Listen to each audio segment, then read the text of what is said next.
De-escalate officer control encounter. So sorry.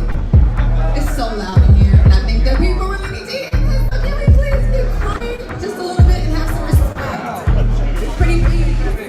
Thank you. That's my bodyguard, Edward Jones. Edward Jones.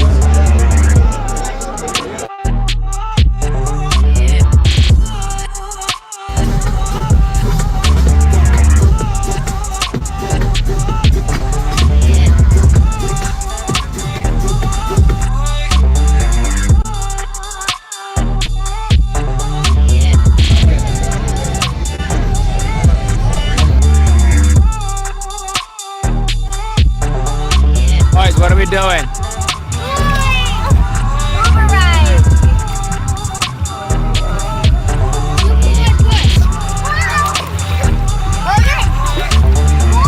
Look at that!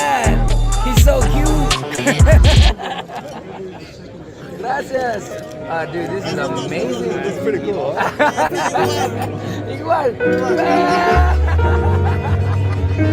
I'm a whirling dervish, I always twirl on purpose. I'm so surface level, don't you look behind the curtains. I'm nervous like I'm Nelly. Kelly's so evil, he not a person. What would a good one consist of? I'm probably not as perfect.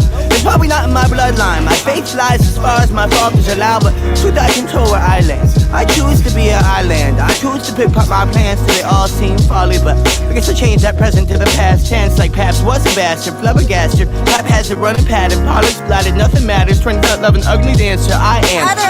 Generation violence, part of the nation, not hiding from it all till it all become blinding tight. Fly across the sky till the blue turn violent, mock the passage of the days all ever I'm in. Don't feel free to chime in, rather keep you tuned out. Stick with flat drink sip instead of fizzled out routes. I don't need to go your way. You stand and make that face. Life is made of serious work. I don't need to go your way. You stand and make that face. Life is made of serious work. This might be a bowl of self-belief. No need for boarding schools to tell me peace is found. I find my own ground, crashing my own reef. No beef, all peace. Nah, that bang bang ski skis. You show the counts down. Clown caught up in his own heat. It's a lesson where you learn to shut the demons up. Nah, I'm kidding. You ain't no demon. You my homie, but I'm tweaking, bro. When you mix this and think you got business talking about my track, shut up, bitch. Sorry. I guess I went too far with that one. Guess it's easy to blame the homie for my shortcomings. Should have working for different outcomes. It's all love, but it need to be self-love. Need to do this for me, not for anyone else, No, but but when he not starts for your to- approval yeah. or the words of the rest of, but to feel peace when I walk in the respite. Guys, go It forward. should be mine. Now I know it's mine alone. Like this, but they started leaning. I don't need to go your way. You stand and make that face. Life is made of serious work. Yeah. I don't need to go your way. You stand and make that face. Life is made of serious work.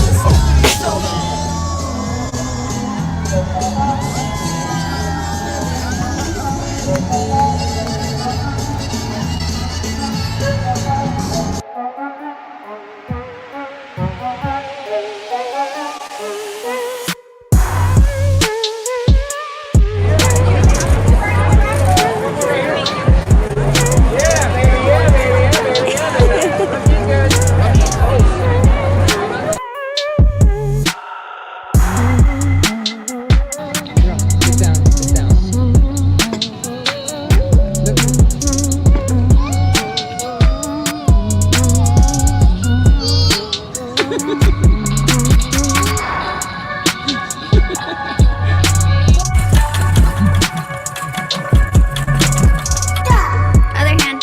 That one. That hand. Hey, come here.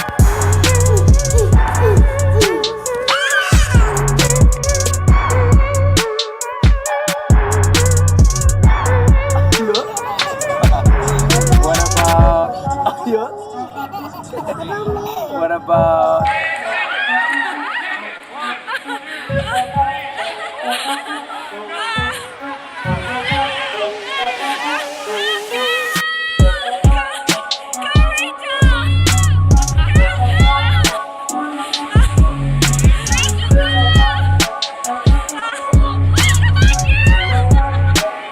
Rachel,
I wanna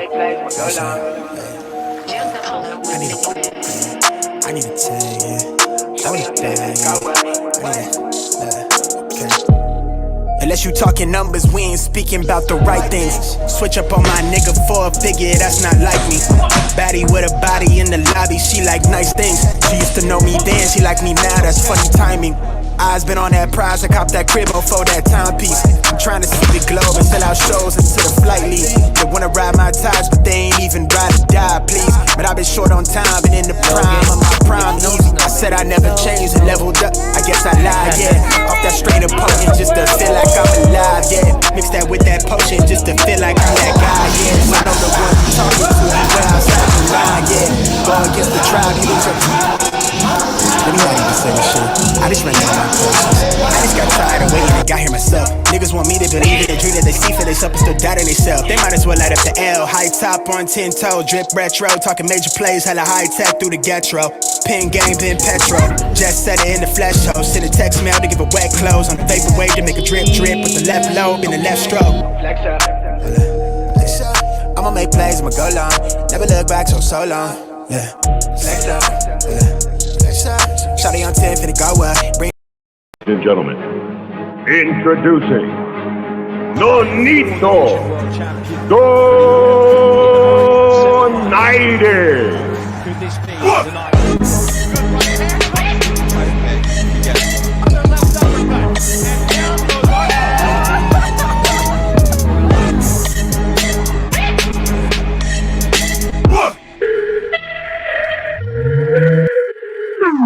Hey guys. Oh, I did it again. Yeah, you did. Oh my What's up, goodness. everybody?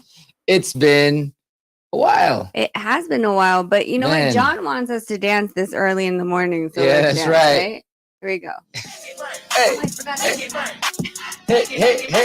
hey! Big shout out to Gem Boy. Appreciate you, brother.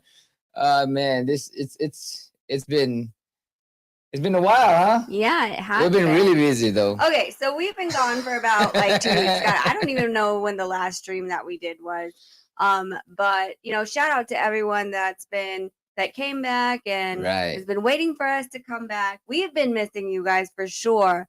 Let's see. We were gone after the Ray Vargas fight, right? Like pretty much. Yeah, like, Shocky, Ray Vargas. That was Yeah. the last week we came back in, right? Or we left. Like we left Friday. Yeah. I think our last live was Thursday. Was it? Or we didn't even do sex and boxing. No, we didn't that do night. sex and boxing. Yeah. Because you were at the gym. I was at the gym. Okay, so wow. Okay, yeah. His So fault. Yeah, it's my fault. I was training some fighters from Philly. The Price brothers, they fought last weekend. Yeah. And they won. So both of them won, did a tremendous job. And it felt good being a trainer and going out there and helping them out. But they were training at night, so that's why we couldn't do the Thursday. Yeah, so we usually train. We usually have an 11 o'clock spot, private gym, because Nonito doesn't like working out with music. So that being said, if it's me training, I don't. But if it's the other guys, I don't mind the music. I like the music. It's just that. No, but when you're in your element, you don't like. Yeah, I don't listen right? to any music. I want everything silent and quiet. But everybody, they love the music. They like to get loud and all that stuff. But everybody has their own preferences. And stuff. Yeah. So usually we get 11 o'clock, 11:30. But this time right now, Caleb Plant yet again. This is the second time Caleb's taken our spot. You know that, right? Yeah. This is the second time. So right now Caleb Plant is training at our time spot DLX. at DLX. Yeah. So we had to move our camp all the way to 7 for the Price brothers. Yes. Because first of all, there's 2 of them as fighters, and then their dad, their assistants, and all those people. Well, a big shout out to them first, though, and congratulate Dylan Price and Devin Price for their victory. Yeah. So yeah, big shout out to those guys. Yeah, and we'll probably ask David Price if we can get some of the footage, because that, if you guys don't know, the Price brothers wasn't on Showtime, DAZN, or ESPN. What they actually did is David Price created his own promotion and was able to take in pay-per-views on I believe their website. So I mean, that's something that's different, right? Like, everyone's always talking about, well, where are people going to stream? Where are people going to stream? We have someone from Philly that's actually trying to do it. Did it. So there's going to be like some interesting people that are going to probably try to do the same thing, I believe. I'm looking into it. I think it's a good thing, and you have. Oh hell no! Don't make me do all that. No, stuff. but you won't be doing all that stuff. I mean, you just. Okay, it's gonna land to you, but I'm talking about the. Who's gonna hire everyone? You are gonna. Me. Yeah, you're just gonna land into you. Yeah, who's gonna do logistics? That's right. Me. Okay, yeah, but you know what? It's great for and what I think about it is that it's great for up and comers, people who don't have a TV deal yet, right. Or even a promotional company. But I think it's gonna go that direction, though. If you have your own platform, right, and you have everybody following you and watching you and stuff like that, I mean, it's pretty much having just people who, what is it, organizer, the event organizer, right? Event organizer, yeah, for sure. Yeah, man. First, let's say what's up to everybody out here, man. All right, we have Marquis, John, Mike, Rick Timms, Cosmic, Hassam. Good to see new, familiar faces here. I mean, familiar people. Familiar names, yes. Jarek, PGH, Big Dog, and I just want to say what's up, man. Producer, drumming for life. Bernald, Omega Red, whatever. Man, T. Orlando Pearson, Mills Rob, No Guts for Glory, Stephen L. The Max, Spicy Curry Today, Danny Medina, what's up? Okay, so we went to San Antonio. And we watched the Oshaki Foster Ray Vargas fight. Yeah, and Fanon was with Oshaki. Right. Which was funny. Yeah. Because we were sitting in. It was actually pretty cool because we got to bring him in the back and everything and just chill out. And I just told him, like, just play it like you're the big dog, okay? You play it like you're the big dog. He is a big dog. No, I know. He's hella tall. Oh, he's a big guy. I'm saying like play. You know how, like, if you're outside of the boxing world, right? You're gonna look and ask, but you're like, yeah, pretend you're the big dog here, man. Like, you're the promoter, and then this is your show. Just like if somebody asks him, like, yeah, just don't worry about it. Because literally we didn't. Sometimes we get credentials, and sometimes we don't, because this time I just forgot to ask, right?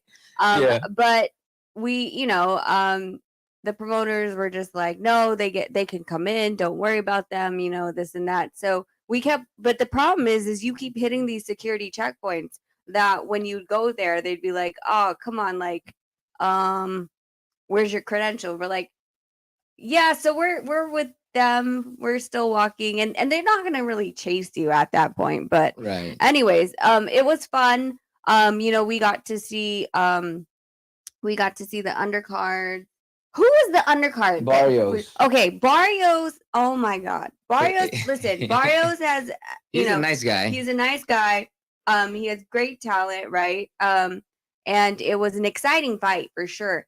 But it was driving me crazy because I'm a boxing fan, right? I'm a boxing fan. I'm in boxing. I respect all fighters, and so unfortunately, during the entire fight, I don't know exactly who from his camp just kept calling the opponent a pussy. And I'm like, that guy's not a pussy. Like, literally give him some ounce of respect. I mean, like, the fight wouldn't be a fight if that other guy was such a pussy that he didn't jump in the ring to fight, whoever, however you're related to, what's his face.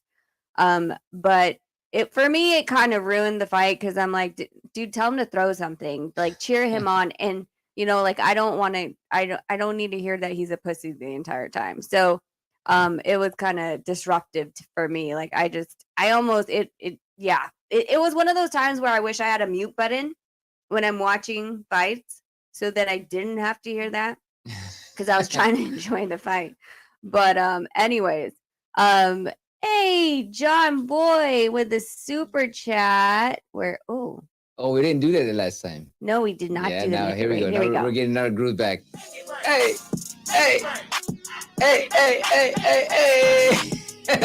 Shout out to John Boy. He said, "Thank you. Thank you for showing Fanon a great time." The thing is that we like to meet the people that are behind the cameras. It's interesting for us because the thing is that we are making friendships, right? Yes. And then it's weird. It literally is weird because when we saw Fanon, it was like, we've known him. Right. Even though we've never met in person. You know what I mean? He was coming down the elevator. Yeah, right? And we're like, that guy looks familiar. Oh, that's Fanon. Yep. I was like, oh, that's Fanon. Yeah. See, look, wifey said, stop being a pussy. See, he knows exactly what we're talking about. It was driving me that crazy. I was like, dude. Then this one's over here screaming in Mexican or Spanish. What did you say? Like, you're like, you say colero. Yeah, I said colero. Yeah. And then Barrios' camp, like, they didn't know it was you, right? Yeah, and they keep looking at me hella dirty. I was like, God, are we going to get in a fight because Nonito's saying this? But they were cool after. It's just, like I said, like, I get it. Emotions run high, but it was kind of distracting for my taste, which... Well, I mean, we're fans, we watch everything and it's like when you're reading something for a study and then, like, all this noise is coming out, you're like, you just want to, like, I want to enjoy my show. And next time I'm going to bring earplugs for sure. For sure. I've never had to do that though at a boxing event. I don't know. This one was just like constant about pussies. But anyway, so that was really fun. Like I said, like, it was. I think Hassan. Let me cut you off here for a minute. Sure. I think Hassan was saying something about that Vargas split with Nacho. Actually, for that fight, Nacho was not in his corner. It was Barrera's brother, Marco Antonio Barrera's brother. Oh, that's right. That was there. And from that point, they actually had split just before this fight happened. So to answer that question from Hassan. Okay. So, yeah, because I didn't see Nacho there. And Rick said that he's sorry he wasn't able to make it to San Antonio. He had a previous engagement. Yeah, for sure, Rick. I was asking Fanon if you were going to come out, and he said that he didn't hear from you, and I didn't hear from you. So I figured, it was last minute for you to come out. But it's like I said, it's really fun to sit down and meet these people. And, meet everybody. You know, exactly, face to face, because we talk on the phone, of course, but. And talk on YouTube, but not the same as like when you're in person.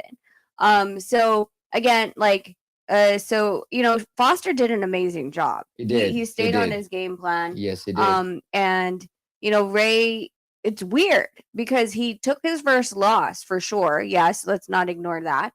But he's still a champion, right? So it's like kind of like you can't be that sad.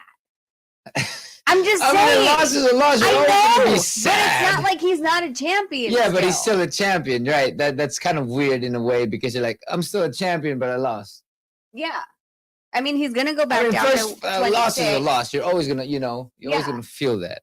I know. I'm just saying that most people, when they lose, that's it. They don't have their belt anymore, and so having that, it's his first loss. Yes. And then, but yet still knowing that his career is still secure, right? Right. So that was a good fight. I mean, Foster showed up in that fight. He really did. Shaki really showed up, and he's a very humble guy. I met him. And he's with Pro Bellum, or he was with and Alex was there. Yeah, Alex Richard Schaefer's son was the one that was actually representing Pro Bellum at that fight. Yeah. But you gotta tell him what you told Regis during the Foster fight. Oh, Regis didn't know I was in. So they were sitting like this. So right? He was on the other side, and I was right here. And Regis wouldn't sit down, or he just kept staring. He just kept yelling. He stood up the whole time, and I just kept saying to him, like, "Hey, Regis, sit down, man. Sit down, fool. You're blocking everybody's view. Yeah, I'm like yelling, and he'd look at me because I was far away, and he just kept looking at me, and he just looked at me dirty, but he knew it was me.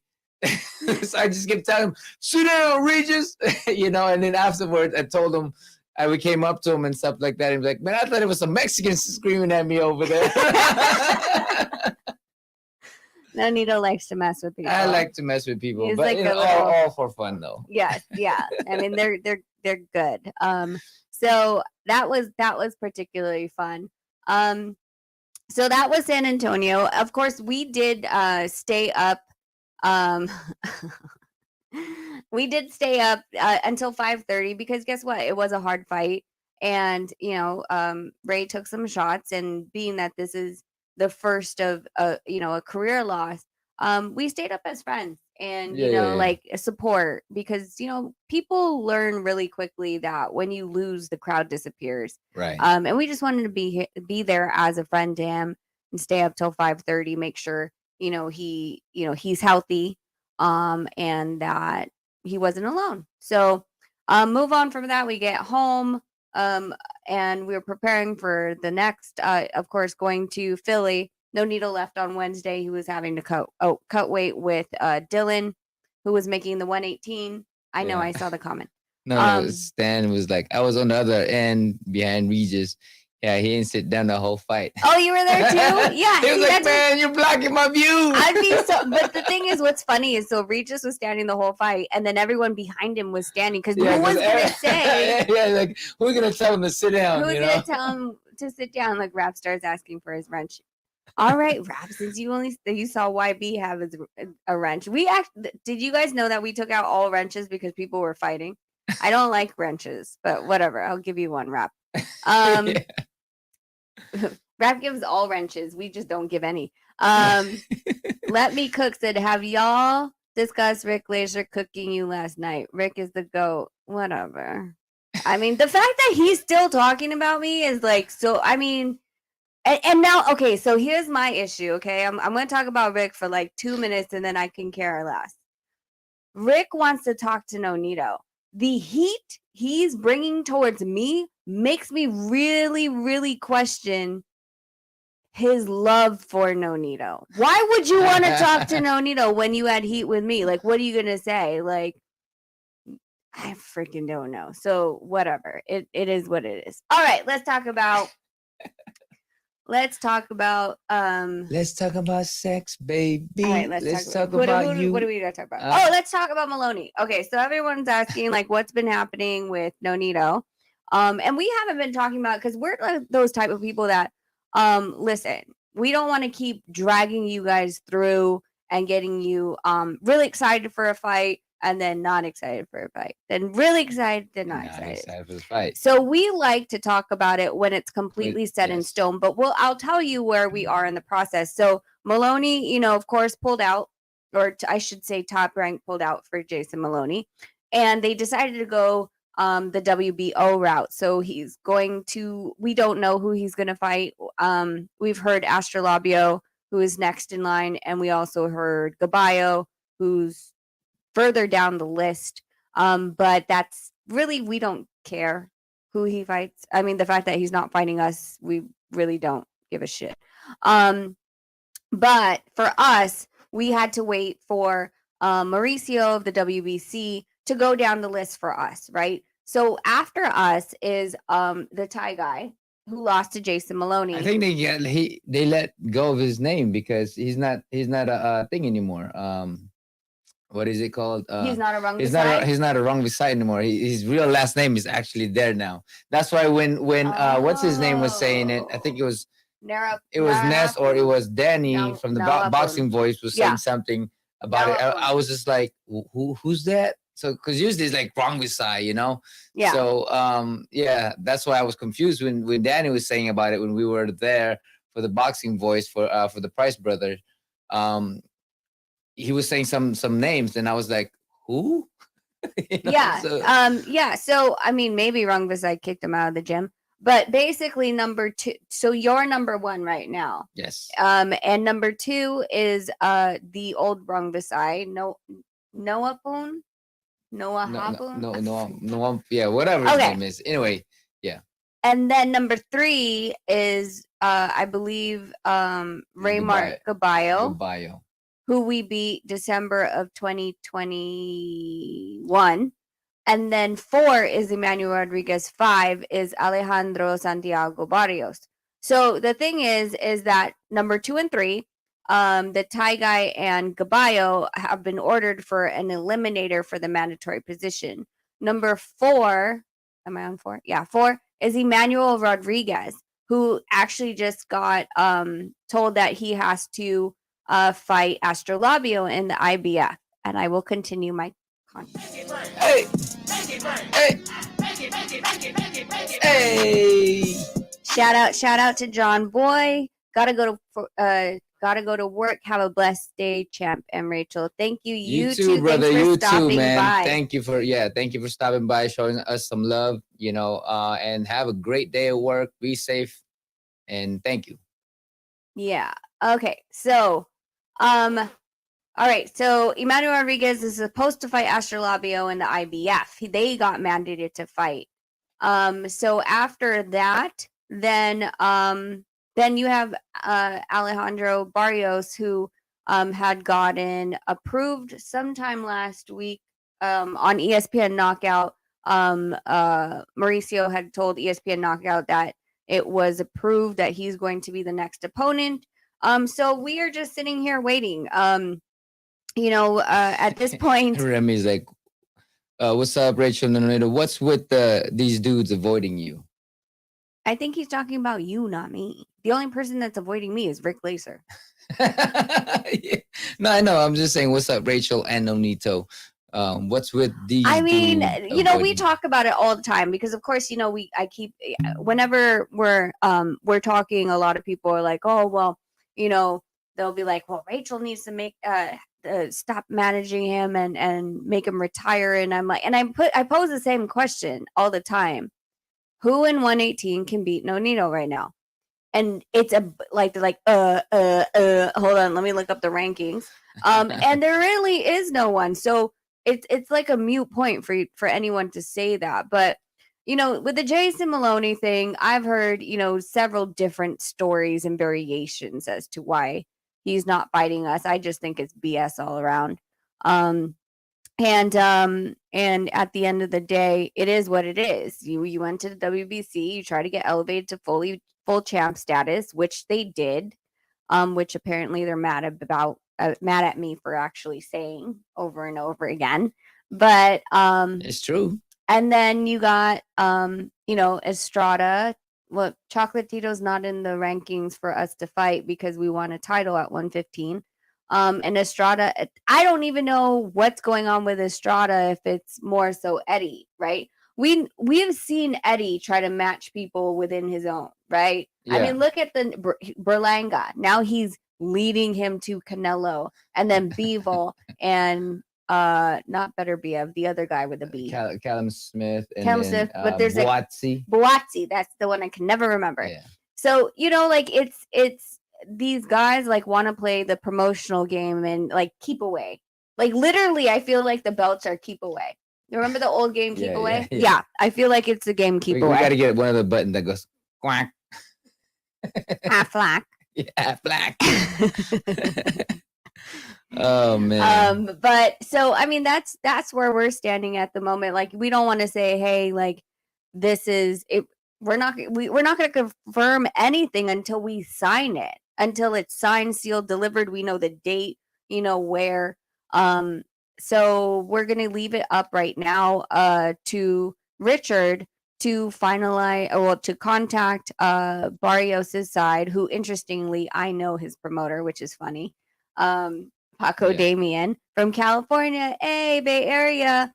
But I'd have to step aside and allow Richard to do what he does best, and it's put together fights. We're expecting to be back in the ring about. Do you need a step aside fee? I do need a step aside. That'd be amazing. Yeah. It's like, let me take that. Let me take care of the. Speaking of, should we talk about that step aside? Or should we do it on War Wednesday? It is the War Wednesday. Okay, we'll do it on War Wednesday. All right. So what else do we got to talk about? You know what? I'm going to drop the link because I have no idea what you guys want to talk about. And this is a fan, like, as much as we're in the sport. Oh, I mean, that Lara Lee Woods fight was. Ooh, okay. Yeah. So I'm just going to drop the link. Okay, so the Lara Lee Woods fight, he has a rematch clause, right? That was a nasty knockout, first of all. It was, but the nastiest part was the nasty spit. How about that? It's disgusting. Okay, that's just. So yeah, I mean, they were talking and they were like yelling at each other. He's just like, yeah.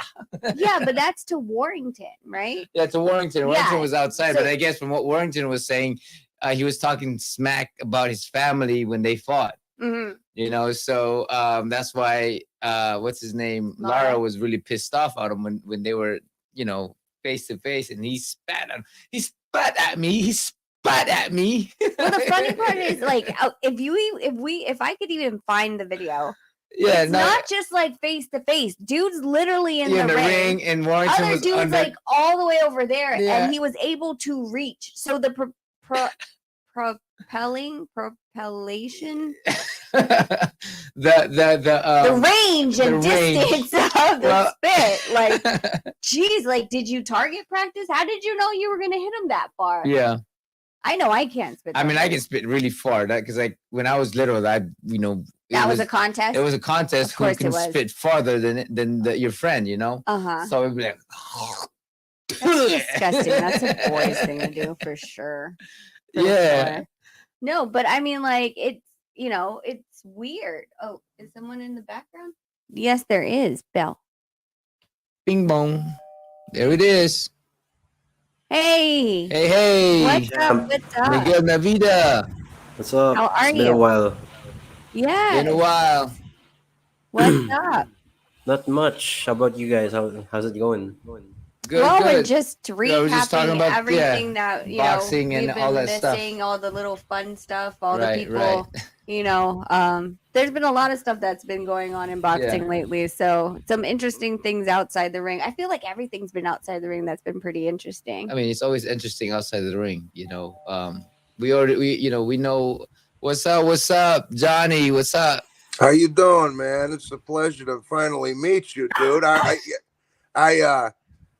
get a little bit of a reputation on YouTube, but no, hey, man, I was just gonna say, bro, this is a big honor to meet you, man. I've been watching you since I was a kid, dude. So it's a big pleasure to meet you, my brother. Yeah. No, thank you, brother. Thank you for being here, man. Yeah. So I heard you talking about I don't know if a couple of weeks ago I heard you talking about when you got in the ring with the Strata and the frickin' bodyguard tried throwing I was about I was about to clock this guy over here. What the hell's the matter with him? Oh man, it was very close. I mean, if I wasn't very respectful to Beltran and the winner, which was Estrada, I would have gotten a little bit hyphy and Yeah, it would have been all bad because Yeah, for me, I I don't was care how big the guy is. I don't really care about all that stuff. I I was fight dude. for a reason. I'm a big Chocolatito fan too. I'm a big fan of yours as well. So I was rooting for Chocolatito. So I was already like kind of pissed off. I'm like, God, you know. And then so then I'm like, and then I seen you try to get in the ring because I bought the pay-per-view. I was doing the blow by blow on my little YouTube thing, and I was like, let him in. I'm already pissed off. I'm like, let him in the fucking ring. You know. It was yeah. Everybody was just kind of giving this look. You know, it was everybody was confused because they had brought me in the ring in the first place. Yeah, right. Yeah, I know. That's I heard you talking about it. I was like, oh, didn't they bring you in there to begin with? Like, what the hell? Yeah. Right. Yeah, that was the whole point. It was just so freaking weird. But you have a YouTube channel? Yeah, I talk a lot of shit, but yes. Okay, Like, so I just put on, hold on. I actually just put on headlines. So it's a new thing. So you could put your name, like, see how ours says Donaires, it says Beyond the Ring. You could actually put yours, put Johnny, and then put your channel name now. So then you don't have to pick and choose which one you want to do. So if you want to put your channel name or even drop it in the chat, go ahead. okay. What's your channel name called? It's Johnny's Combat Talking News. I think I've run across you before. You may have, dude. I'm not. I'm a little bit of a. I got like I say, I got a little bit of a reputation there. So I just. Why? What'd you do? Tell us No, man. You know, I just don't kiss nobody's ass, man. I talk what I talk, and that's it. I keep, you know. It is what it is, man. You don't like it, you don't have to watch it, bro. So I nothing but respect. I ain't never said nothing bad about you, though. Hey, if I did something bad, man, you know, again, everybody has their own opinion on things like that. Yeah. So for me, I'm always good, whether the haters say something, whether the supporter say something. You know, for me, I'm all for everybody else's opinion. You know, I'm like, yay. You know, if anybody else has the right to say that, you got it, because that's your own stuff. I got my own stuff. You know what I'm saying? So, but yeah, I don't worry about all that stuff, bro. Yeah, he doesn't. Right. I do. Yeah, no. Well, but no, I was, like I say, I just wanted to come and introduce myself and say hello. Like I say, it was big pleasure to meet you. Like I said, I've been watching you since I was in high school, probably. I'm like 32 now. So wow. I just wanted to say hello, and I wish you guys the best, and I'll be looking forward to be Maloney or Estrada or whoever. I'll be looking forward to what comes next, my friend. Thank you, man. Yeah, I'll stop by again sometime. So God bless you, and have a nice day. You too, brother. You too. Appreciate you. Bye. There we go. Okay. So what's up, Miguel? Not much. What do we have here? So I've also noticed that crossover boxing has been blowing up lately, and like we've got Jake Paul versus Tommy Fury coming up, and like Misfits and stuff. Mm-hmm. Yeah. Misfits is by KSI, right? Yeah. KSI and Logan Paul, I think. Like, no, it's just KSI. It's just KSI. Is it KSI? I was gonna say, they have one of the Paul brothers. No, they have a partnership of something. I think it was a crypto. It was a crypto. Never mind, it's a crypto. Yeah. Yeah, crypto or water or something like that. It's Prime Hydration. Yeah. See. I knew I Miguel saw an knows ad. Shit, man. You know. So yeah, no, but yeah. Hold on. There we go. Here. There you go. Hey, Rick. Timms, what's up, bro? Hold on just a second, Rick. So, Miguel, did you have a question about the crossover boxing? Yeah. Well, since crossover boxing has been trending nowadays, do you guys still think it's still good for the sport of boxing? Because I've seen numerous people say that it's bad because, like, I mean, these are influencers we're talking about. They're stepping to the boxing ring, not knowing the dangers of the sport itself. So I just want to know, as boxing purists, what would you guys think? If it's good for the platform or not good for the platform?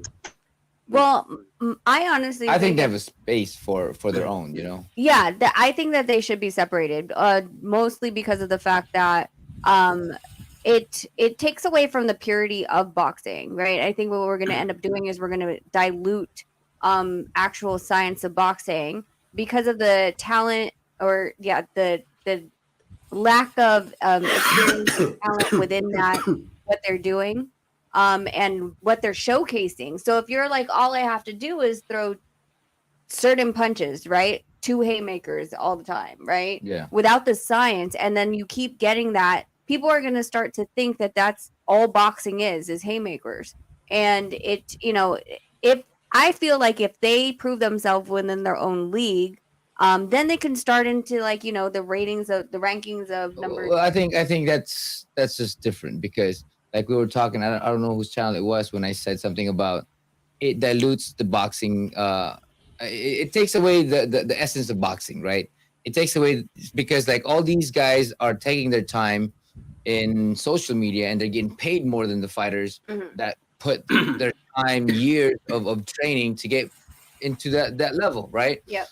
So for me, I don't. If this continues, I feel that boxing and the purest fighters who love boxing will just kind of disappear because why would they take the time and years of fighting in the amateurs to just be on the back burner of uh, celebrities or social media influencer? Yeah, exactly. So I mean, I think they have their own thing. It brings boxing back. It gives them, um, uh, I guess, people to watch, viewers and all of that stuff. But I think that it should be in a way separated in that level of what's the word, entertainment and purist boxing. Yeah. I guess Exactly. it's not a bad thing. I think it just needs to kind of have a diversity or what's the word? Well, they said that like Jake Paul is supposed to be ranked after this fight with Tommy Fury. And the thing is that like everyone's up in arms about it. I don't really care. Because of the fact that like it's not like, I think people are assuming that he's gonna get like the number 2 position. Like, let's be real, guys. Like Tommy Fury is not number 2. Yeah. So beating Tommy Fury, depending on where Tommy's ranking is, he might, switch where Tommy is. And what in like the top 30, top Yeah. freak, I don't even know. And I think that eventually if he does make it, that'll be good, right? And if he does make it to that level of, because he's all about proving himself. Yeah. That's why he didn't want to take the WBA belt, because he wanted to really earn it for himself, which you got to kind of give that. What? I think he still took it. He did, because he doesn't want to disrespect. But I'm saying like he didn't want to take it because of the fact that it was given to him. But he said, I'd rather earn it, which you got to give that respect to him, because he'd rather want to earn it. Yeah, like I said, and I'll say it again, with him fighting Tommy Fury, then he's fighting a boxer that's ranked somewhere in the rank. He has Tommy Fury has a ranking. And so it's only right that if he beats Tommy, then that he would be at least jump up spots or move or even being named. Like literally, if there's only 200 fighters and you're number 200, you're ranked. Like it is, right? Right. It is what it is. But I mean, they might give him like, I don't know, maybe in the 30s or something like that, because I got to look at the rankings to see who's number 30. I don't know what they're going to really do. To me, he wants to prove himself, which is good. Put him with fighters this time, because if he gets ranked, that means he'll be fighting fighters rather than fighting mixed martial art guys. Yes. Well, Tommy will be like the first one technically to be a boxer, right? All the rest was MMA or football or basketball players and retired and blah, blah, blah, blah, blah. Like, that's why I thought it would be a great idea for him to fight Tarver. I think it'll be great, but I think Tarver will beat the hell out of him. Well, that's not my problem. At least he's an actual real box. I know he's retired, but I think Tarver's still got. No, Tarver's still, Tarver's still Tarver. Yeah. So, I think that, whatever. It is what it is. If Jake beats Tommy, there's signs Carl Froch might be his next. When's the last time Carl fought?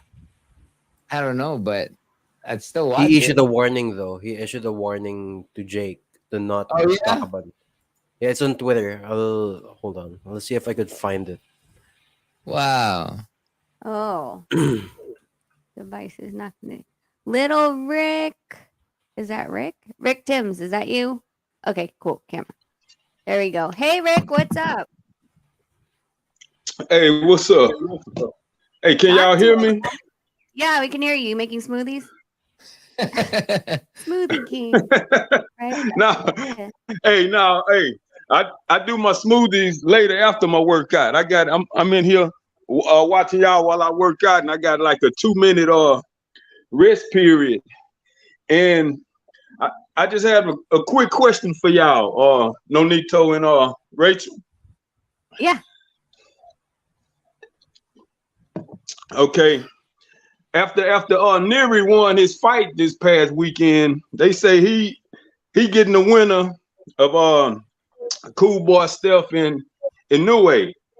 Do y'all feel like Luis Neri have a shot against the winner out of Cool Boy and Inoue?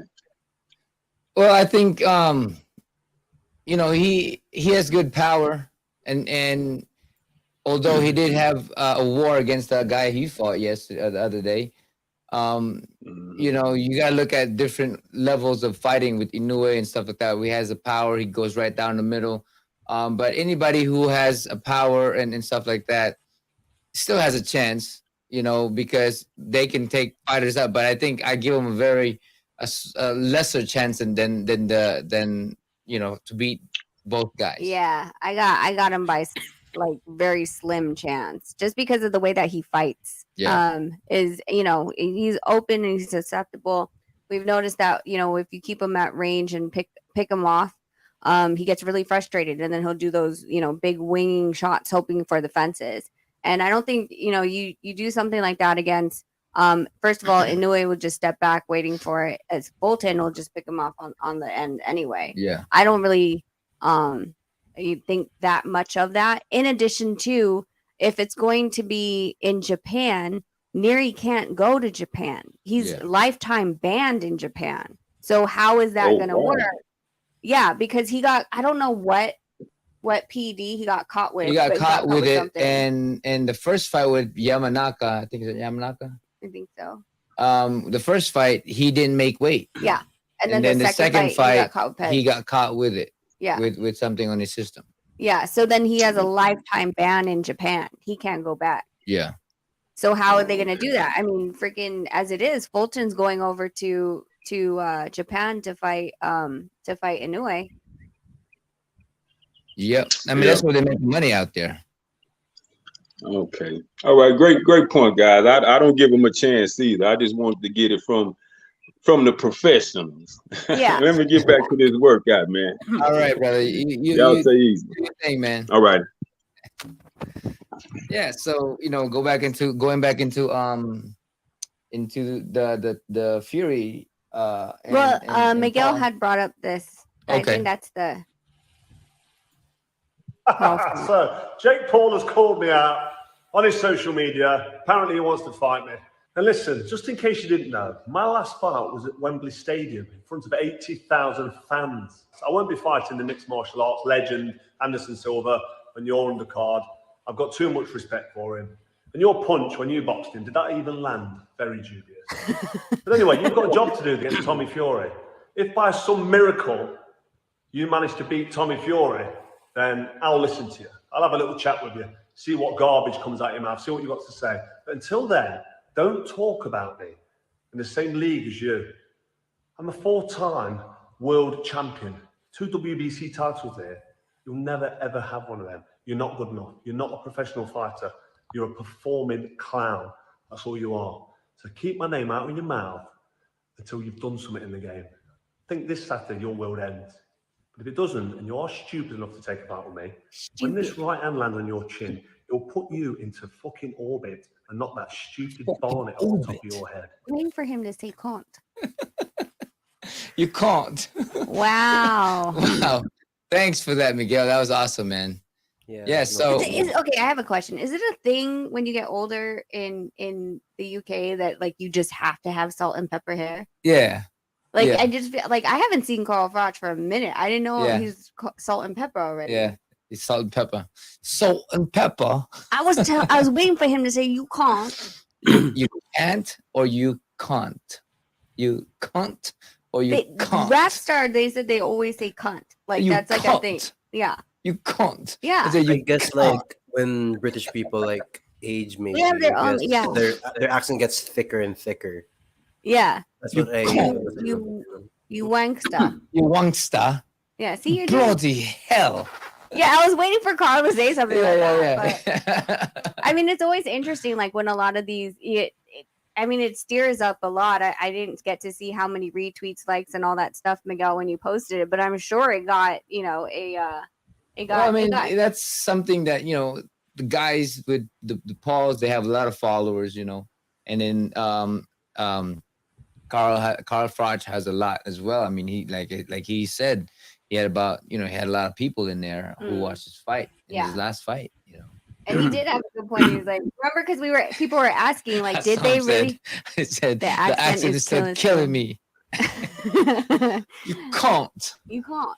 You can't. You can't. You can't land a punt. You can't. You can't. You can't. I don't know. Oh my god. So sorry to butt in and everything, but like we got like Dimitri Bivol asking, the Nairi versus Santiago is official? Is it confirmed, champ?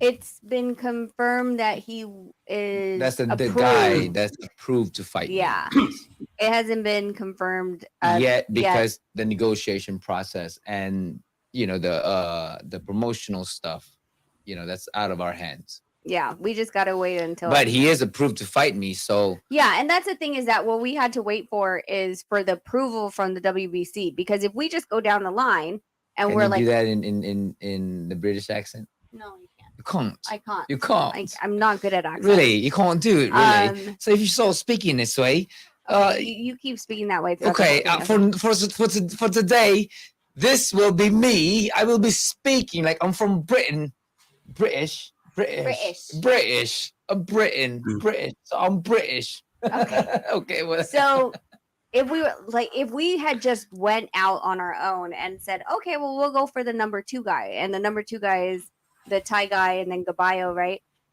We would be wasting our time because that had already the eliminator between Gabayo and the Thai guy is already ordered. So we had to wait for the approval before we started, reaching out and negotiating, or it would have just been a waste of time if it wasn't approved. Yes. So Johnny Combat Talk says where Ryan and Tank. What do I think about it? What do you think about it? I think that Tank is gonna have to figure out like his distance, because when he saw Hector when he fought Hector Garcia, he was having a little bit of trouble trying to get within. Garcia. Yes, the other Garcia. That he claimed to want to fight a Garcia. Yeah, the other Garcia. He had to break that distance, and the thing is that Ryan is a lot rangier, right? Like, so we were talking about this. Tank is to your eyebrow, and you're to Ryan's eyebrow, right? Something like that. Tank is to here. I think so. And Ryan, no, I think it's and like then forehead and forehead. So you're even? No, forehead above the eyebrow, and I'm the same the other way around. To Ryan. Yeah. Yeah. So that height difference. Ryan has a lot of speed, but the question is his chin being suspect? Well, I think this is what I think. Tank is he has difficulties. He first and foremost, he starts off very slow, or he takes his time. Second, he needs to find that distance between Ryan and to get in there, right? Mm-hmm. But when he does get his rhythm, he is very, I guess, tenacious, Yeah. And he gets in there.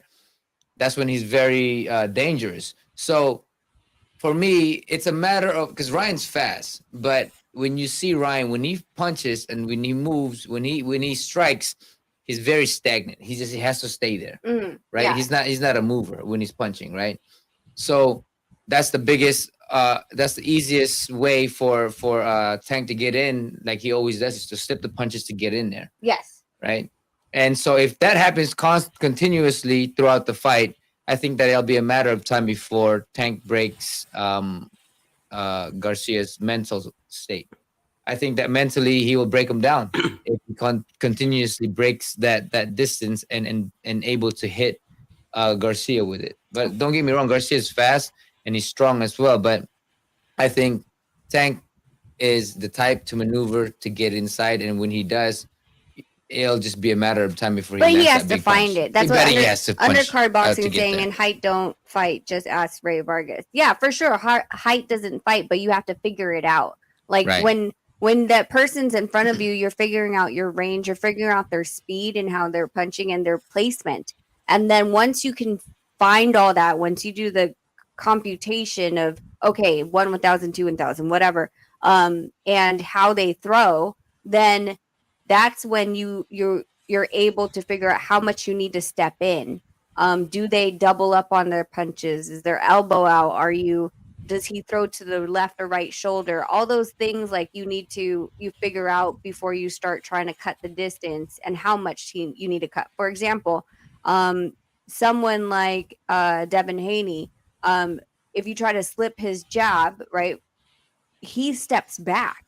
So he's not actually going to be there when he throws that jab. He's actually going to step back with you.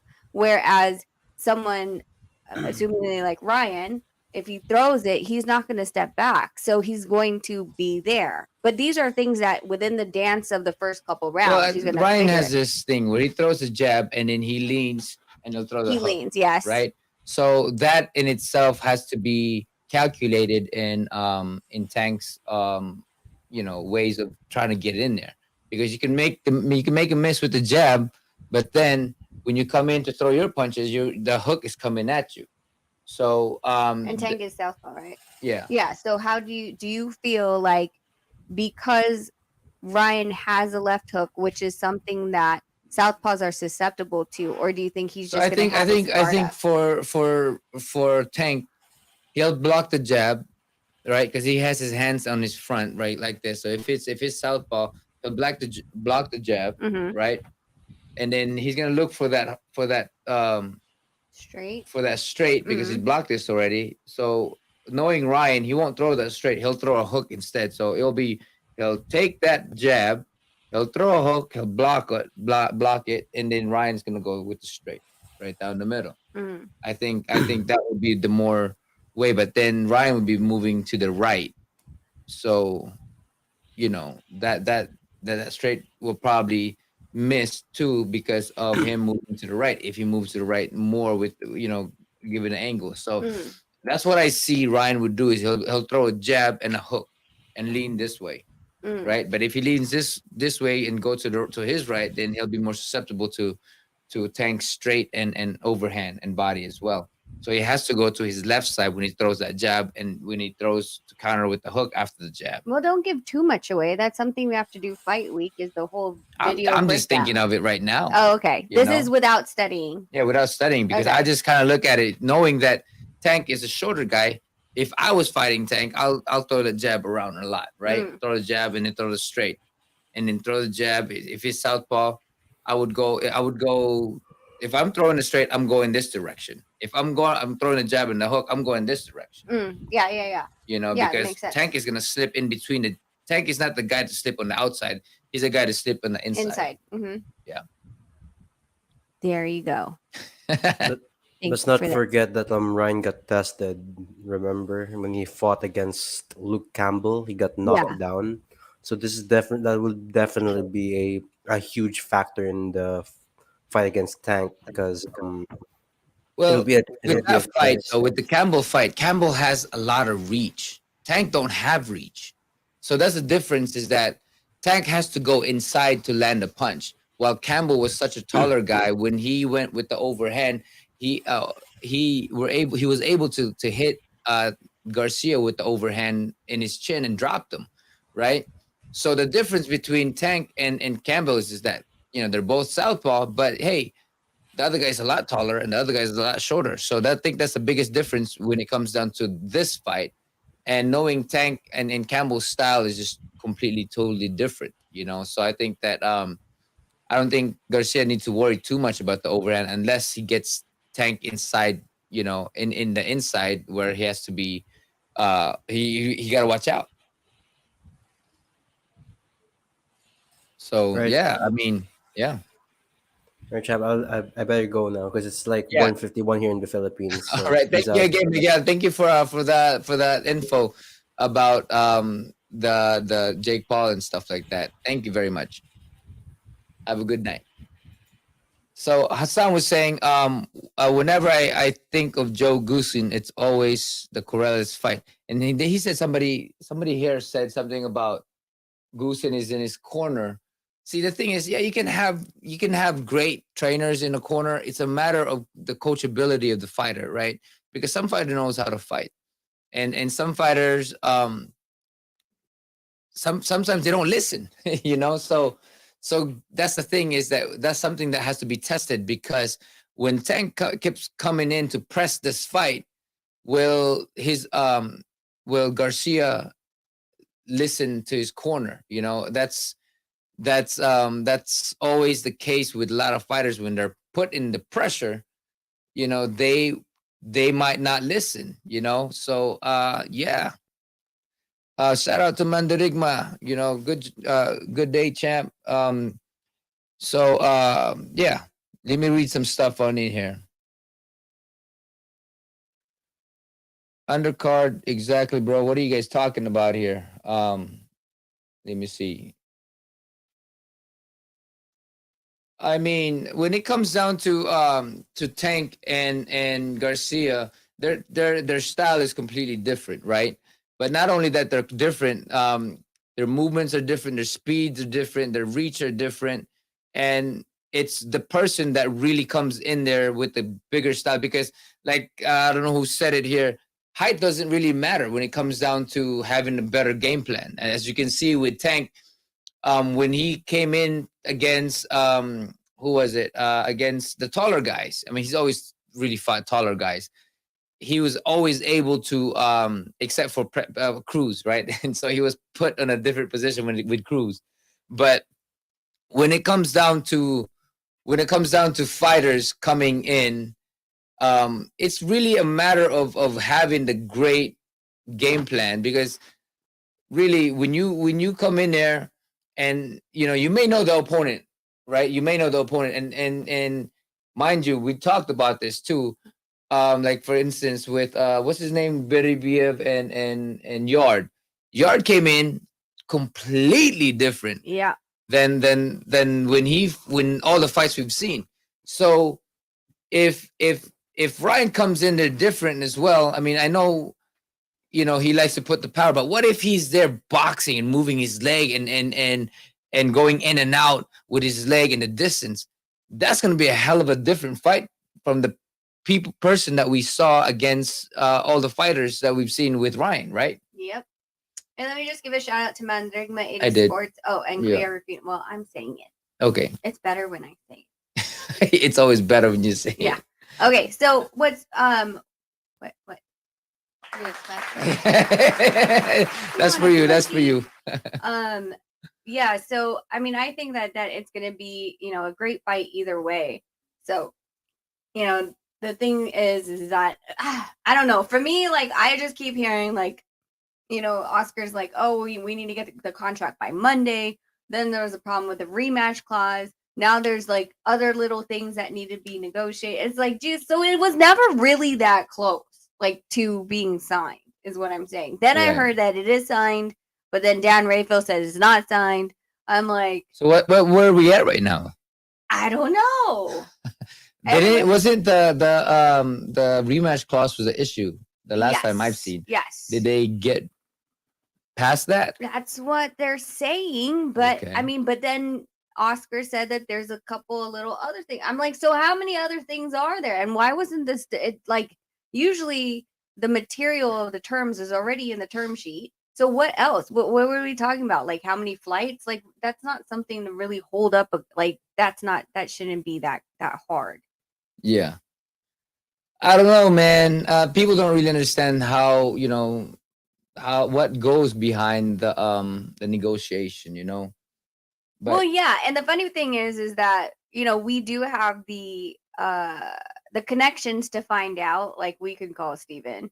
But honestly, I don't like calling people just to get like a news break that really doesn't super pertain to us. And in addition, like just being in someone else's business, you know what I mean? Like if I'm on the phone with them, I just so happen to be on the phone with them and like, we're talking, then like, hey, hey, like, well, we do the same thing with Richard. Like when it came to like the Stanionis and Virgil Ortiz, like, hey, like, by the way, like Stanionis, okay, what's going on? And he told us. But I mean, besides that, like, I'm not going to call someone just based on, hey, I need to know this update, because I really don't need to know. Like we're talking as YouTubers, as fans, and not as the fighter. Did you go, I just want to know. Come on, tell me. If you're playing me, I just want to know. Just tell me it. I kept saying till Sports after and Tunes. What's up? What's up? And D, what's up, man? Sports and Tunes. Oh yeah. Will we be in town for Tank versus Garcia? You know what? I can never say they will be in town. Will we be in town? No, but they'll be in town. Yeah, they'll be in town. But the one thing that you will realize as we are doing our lives is that we like to just jump to different places at the very freaking last minute. My friends hate it. My friends absolutely hate it, because like I even did it with my friend. Remember when we were like, hey, let's go to Florida?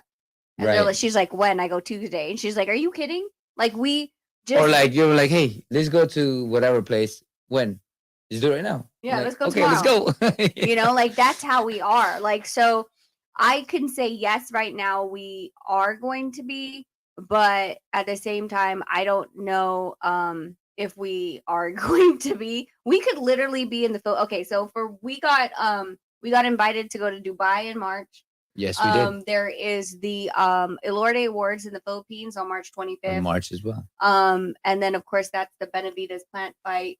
If we're here, we'd be going to the Benavides plant fight. Somebody said, who was it? So invited me somewhere. I think it was like in South America or something like that.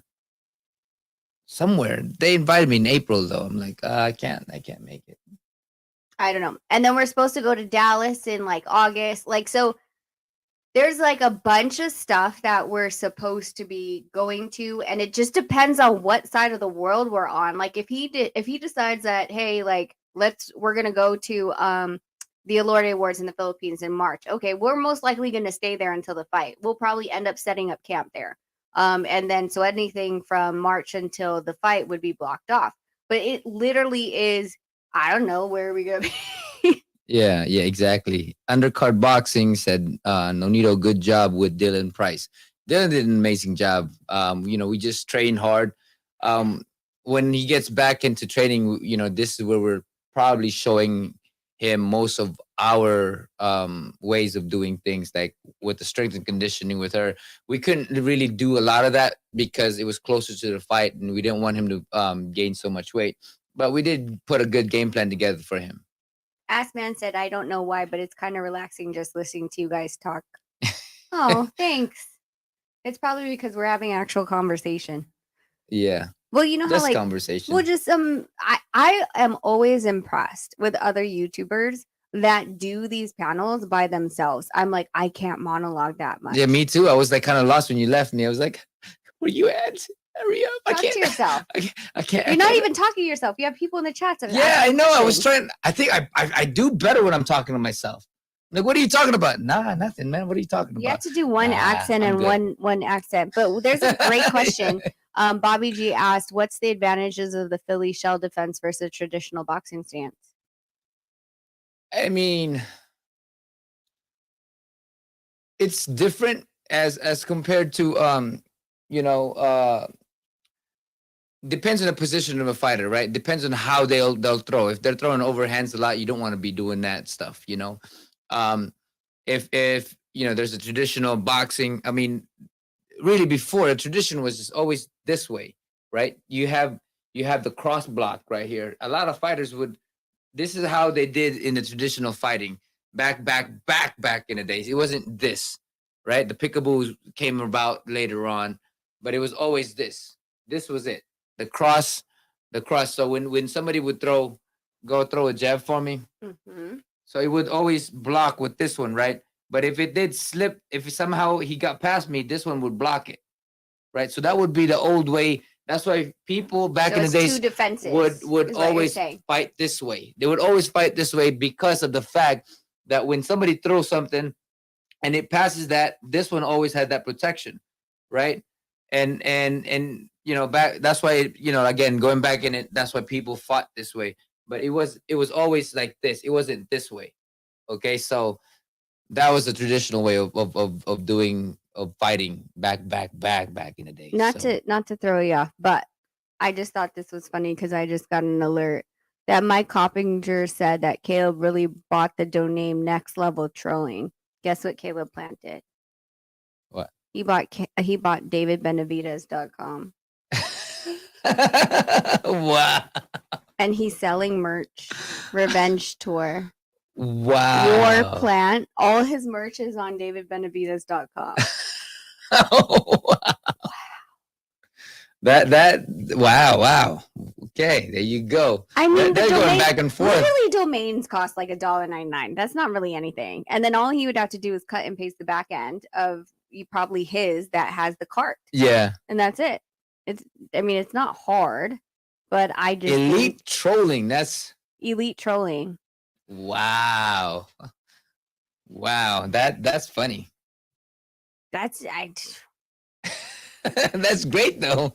They're really just poke. I mean, always for me, like I'm just like, I hope like he's not really putting this much energy into it, and right. he's actually training, because like all that stuff could be distracting when it comes to it. Yeah, it's a little, but it's funny. Like that's why I said I was like, I cannot not say this.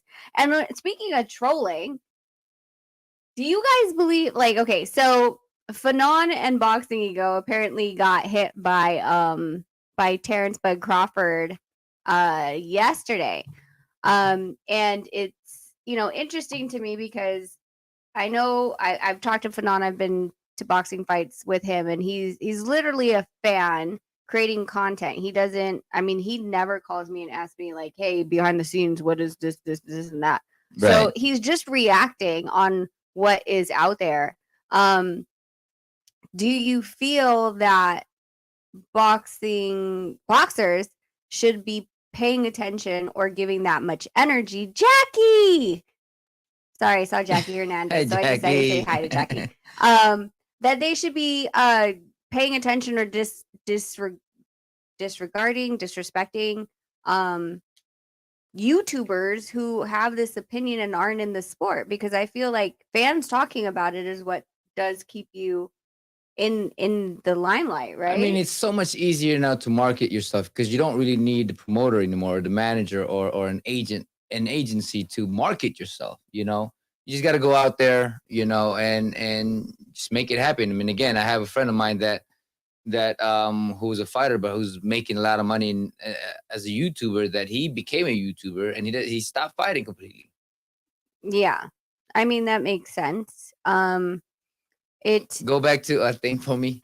Yeah. So the So Dempsey Jinla? role actually came from Jack Dempsey, when he would come in and throw that hook underneath, but it wasn't like how they do it in the cartoon, right? In the anime, but he would come out and he would come in. So he would yeah. That's pretty much it. The role would be coming in and going in there, but it wasn't like the anime did, But that's one of the old school moves as well. I have an interesting one. This one. So Trojan Love said, I know they're Filipino, but they live in the U.S., so I want to know why they would rather represent Filipino than the U.S. I'm an Asian myself, and I would represent the U.S. since I was born here.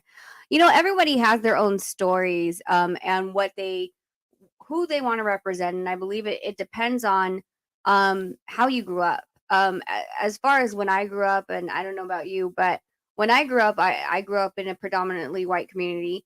and I was always seen as Filipino. I was never American, regardless of the fact that I was born in California. I think because of that pushback on acceptance, I felt like the Filipino community, and going back to the Philippines, to my roots, where my parents were born, really gave me an identity. And so because of that, like, I'm not going to disregard heritage as what makes me me. Yes, by passport, but I don't always believe passport ever really is a thing. And we can go back into the Russian fighters. Their passports say they're Russian. Does that mean that they should be sanctioned because of their passport? I don't believe so, because a lot of us don't have a decision. Like, it's not like we told our mom, like, hey mom, like, make sure that you're across the border when you give birth to me, so I have a US passport, or make sure you're back in the Philippines so I have a Philippine passport, or anything like that. I think it's just all about pride and what you take pride in. Am I not prideful that I'm American as well, or that my boys were born in America? Of course not. They've given us the opportunity. But I'm not going to ignore part of my heritage. That's her. Mine was different though. Mine was just given to me, right? Well, you were born in the Philippines. I was born in the Philippines, right? So Yeah. there was already an expectation that, oh, he's Filipino. But I did represent the U.S. for the Olympic trials to get into the Olympics. You did too as well. Yep. But when I turned pro, my first wasn't my name back in the days, in the beginning of my pro, wasn't Filipino Flash. You know, it was Nonito Flash Donaire. It was always like, it was just that. And then all of a sudden, my brother was, he was Filipino Bomber. He was always known as the Filipino Bomber from the very beginning. I was always known as just the Flash. And then all of a sudden, when I turned pro, and all of us, after a few fights, and then everybody started calling me the Filipino Flash. And so that's when the name really came out for me, because people started calling me that. My brother was the Filipino Bomber. So of course they expect me to be the Filipino Flash. So yeah, that's pretty much how the name came about with me. It wasn't so much more, it was just given to me. You know what I'm saying? Like, it wasn't. Yeah, we have different paths for sure. Right. Because like, I actually went back to the Philippines to make Philippine national team. Well, I went back to the Philippines and they kicked me out. Did you ever try out for the team? I tried to do it, but they didn't want it. They didn't want to have it that, as American. So we don't want them in the country. But I actually made Philippine. They kicked me out. Well, I don't know what's wrong with you, but I actually made the Philippine national team. Yeah, I tried to do it, but they wouldn't have it. They wouldn't have it, because after the Olympic trials, I wanted to represent the Philippines after that. And they said, no, we don't want you to represent the Philippines, because we already have somebody here. But you went later on in life, right? I went back to the Philippines, but that was only when I became a world champion. No. When did you, so Olympics, so we're talking about 17, 18. You try to go over to the Philippines to represent. Yes. Okay. But see, that's the thing, is that since the age of 14, I was going to nationals in the Philippines, like every year. You guys got free flights. We didn't have flights. We got to pay, go back, man. Shit. You guys in your airline, free airline He's stuff, saying man. that because my dad worked for the airline. So, I see Blessed to Fish is here, and Tristan Peralta, shout out. But yeah, so I think that's the difference between like how we perceive like who or what we should represent, right? Right. For me, I've never really cared too much, because I was Filipino, right? Mm-hmm. And I would go out there, I would represent, and they would know I was the Filipino guy from California. Yeah. And so I didn't need to be any type of way. I was already just given. Well, I guess, okay, here's the interesting question. And then we're going to go back to boxing, because I don't want to go too deep into this. So when we're in the U.S., people say, oh, that guy's that Filipino, that Mexican, that Puerto Rican, right? When you're fighting. Yeah. When I don't believe I saw this at any point, but when I was in the Philippines fighting, I don't feel like they were like, oh, the Visayan. No. Or you know what I'm saying? You know how we do it here in the US, it's mostly like that, right? Yeah. But I don't feel like even though there's numerous different states in and dialects in the Philippines, I don't feel like you ever were put in a box as to what you were like. Well, because the US has so much diversity, right? There's so many people from all around the world. and nationalities and all of that stuff. I mean, there's just so many that people were identified according to who they were race wise, I guess. Well, that's because that's why it was supposed to be the melting pot. That was the best. That was the first no, date that not the restaurant. That's the first date. I brought her there. Oh my God! God! Was on our first date. Okay, so we're gonna go back to boxing. Yeah. Rachel on her silver spoon growing up. Me too. Yeah. Dude, I'm telling you, man. Remember? Yeah. Let's go back to boxing before I start talking about all this other stuff. Exactly. Okay. So back to boxing. So so with YouTubers talking about boxers, like, do you feel like, because okay, and this is my personal opinion, I can care less. Bud fans probably come at me again. I just feel like his tweets have been so emotional. Instead of boxing, it's always been about like art, like, like I was offended when he said he was talking about the fans like buying his pay-per-view, saying everyone's broke, and I'm like, man, but like, I love you in the ring, right? Outside, I'm questionable, but in the ring, I love watching him fight. So why would you say things that are just sideways pertaining to your fans, right? And that's the thing is, people go through a lot of things, right? And because some people are not able to really digest what others are, that they are affected by what people say. And so when people are bombarding him with all this negativity and stuff like that, it's just a matter of time for him to react. And sometimes in anger, you react, I guess, in a different light, not in the smartest way, but I think that, the decision that he makes really is the advice that he gets from these people. They need to get fired. Well, I mean, I've said it before, like if from what we understand before, this whole problem about the no guarantees thing came about, right? Yeah. And we know this most of the time, that if you're a free agent and you're gonna fight one of a promotion's top guys, they're gonna want like either a rematch, or they're gonna want like a 3-fight deal or 2-fight deal. Like, they even offered Mikey a 2-fight deal too, I think, right? So most of these things are normal in the game. And I believe Bud had spoken about it, that, he's like, I didn't want to be locked up for 3 fights or 2 fights. I didn't care about like the Keith Thurman and all this other stuff. But when it comes to with Golden Boy being very vocal about wanting to sign him to a 3-fight deal, I'm like, isn't that the same goddamn shit? It is. And that's, and again, people are going to pick and choose the path and the words and the situation according to how they perceive their path is going to be, or how they're going to take it from the other people, So a lot of that is influenced by, I mean, people are always going to say, because they always got to fit in their narratives in their mind of how and why they made that decision. You know what I mean? So yeah, they got to somehow make themselves feel like, to accept the fact of all the actions that they've taken, Yeah. Well, and I think like my problem with that is that, Golden Boy is saying, well, we'll represent you in the discussion against Spence. And I think, if he's listening, or if his people are listening, and if you don't listen to anything else I say, make sure if you sign that Golden Boy contract, if you're fighting Spence, that you understand during a co-promote how much a co-promote or a given promotion, for example, Ryan being given over to the PBC side, that you understand what percentage the promoter is taking from you.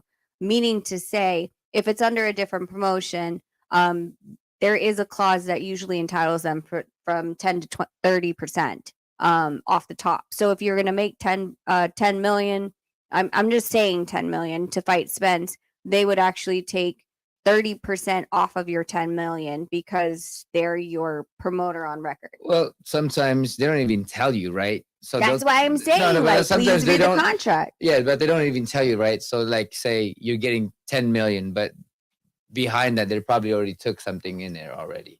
You know what I'm saying? But they won't take anything else from that, if they've already taken in their part. You know what I'm saying? Sometimes, hey, you're getting 5 million. Well, Yeah, no, yeah. Yeah, so sometimes and what they're supposed to do and do not add up. No, they don't. Undercard Boxing says, I know this isn't a popular topic, but Fury's going on the duck list. What happened to Fury? Is that with the Usyk fight? I want him to fight Usyk. Yeah, that's what everybody wants. He had him come up to the ring. No, did he call him up to the ring? Yes, he did call him up in the ring. So what happens is now I think he's picking somebody else or something like that. I just okay. So what I heard on Ring IQ last night, I'm pretty sure it was Ring IQ. It was Joel's. I thought he had said, or someone on the panel had said something that Usyk wanted more money.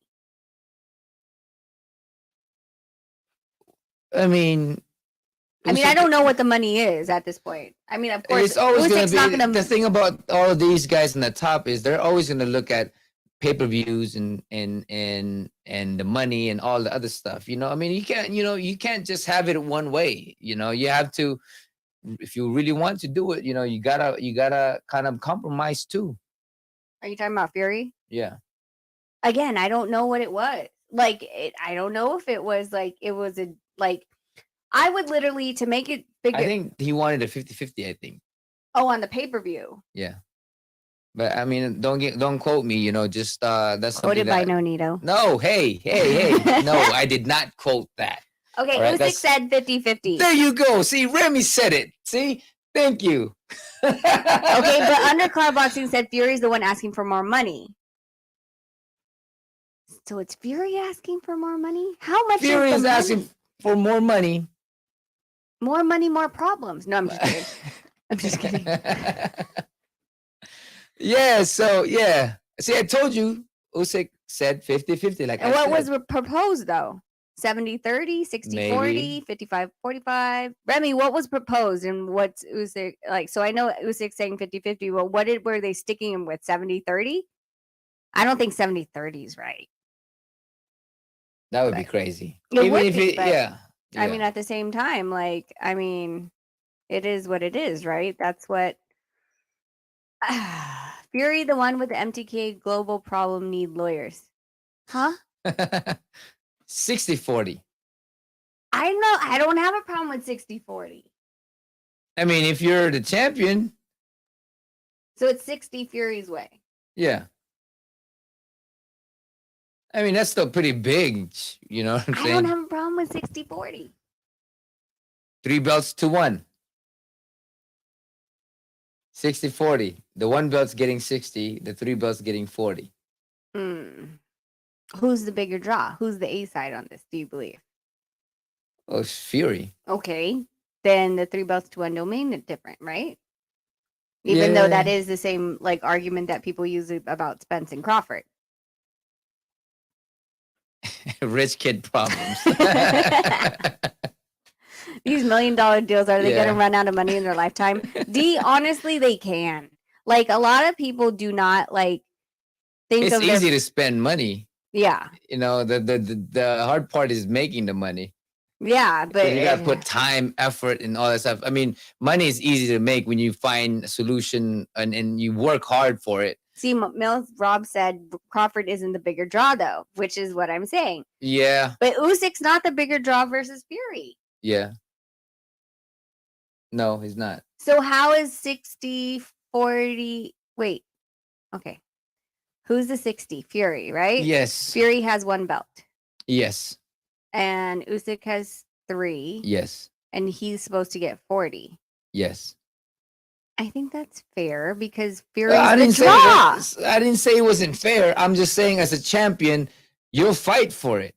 It's kind of like the Crawford. Champion. They're both champions. Yeah, but you have 3 belts, right? You have 3 belts. Okay. It's like another. So you're saying that he gets a bonus for every belt? No, I'm just saying that. But he's not the draw. I know that as a fighter, people don't care about the draw. As a fighter, you don't give a fuck about the draw. Okay, look at the. I get what you're saying, but that's what we're literally arguing over. Who's supposed to have more money? 60-40. Who's the A side? Huh? Look at Oscar De La Hoya versus Shane Mosley. Shane Mosley. Yeah. I know what you're saying. I know 15 million to 4 million. And they didn't even want to give him an extra 1.5 million. Yes, I remember. But I'm just Oscar's the A side. saying, as a champion, you will not concede to that because you're the champ. They're both champs, though. So what do you think? It should be 50-50. I don't think of it. I don't care too much about the 60-40. You have to give your opinion. My opinion is, if I'm in that position, 60-40, I don't really care. That's fine with me. That's me. I'll fight. You know that. But, sometimes when we touch. Yeah. Sometimes when we touch. Undercard boxing saying Usyk doesn't care about the money. If he doesn't care about the money, why not just leave it? 60-40. Okay. Fight. Round 1. Fight. See, definitely. Drummond for Life said definitely a tough decision. Fury is the one that hasn't signed his contract. Oh, God. Oh. Okay, so is it 60-40 in Fury's favor and he's the one who hasn't signed the contract? Is that what we're saying? I guess it's the Fury. That's why they were saying. That's why he's saying Fury's back. Oh. That's what they're saying. We're totally out of the loop. Affleck. I mean, it's not that we're out of the loop. There's just so many conversations. Hey, Southern Tea. There's so many conversations about different boxers that are going around right now. I mean, like, literally, we were just talking about freaking Plant just bought DavidBenavidez.com. There's so many, like, side stories of every fight that's coming up that it's absolutely ridiculous to even keep up with. So stuff that's going across the pond. The pond. Happening across the pond. Happening across the pond? Yeah. I can't say pond. Why can't you say pond? Say water. Water? You need some water. I'm quite thirsty right now. I need some water. But yeah, so to keep up with a lot of the things that, keep going on, especially with Twitter, it's so hard to keep up with. Like, it honestly, and do content on everything. I mean, there's a lot of YouTubers that do a great job of reporting on every single thing. Said, but I'm gonna be swimming in money. If I'm that rich, I'll be slapping my bastards with money. Undercard Boxing said, "Are y'all watching?" I think he's saying Matias versus Ponce this weekend. We should be watching it. I'm going to get my little one, Jarrell, to watch breakdowns this week after school, and then give his prediction on the morning of, because he really wants to be involved with fight breakdowns and after actions. So we're gonna watch, old videos of both, and then give his and Nonito Damos's prediction. We'll see what happens. Okay, Fury either gets 50-50 or the bigger piece, but I would want the fight either way, and the winner to fight the winner of Wilder versus Ruiz if that happens. That's what I heard too, that Wilder versus Ruiz hasn't also been solidified. I guess, like, the question is, what fights do we have solidified? Because we don't have Tank versus Garcia. Solidified. The only one we have solidified that we've talked about today is Benavidez Plant. Right? Yeah. Everybody else is up in the air. That's March 25th. That's pretty much almost a month and a couple days. That is away. After in April, who was in April? Okay, April is Magsayo versus Figueroa. That's solidified. Yeah. Is that it? That's it. That's it, guys. What about the thing? Is that solidified? Who? In Japan or no?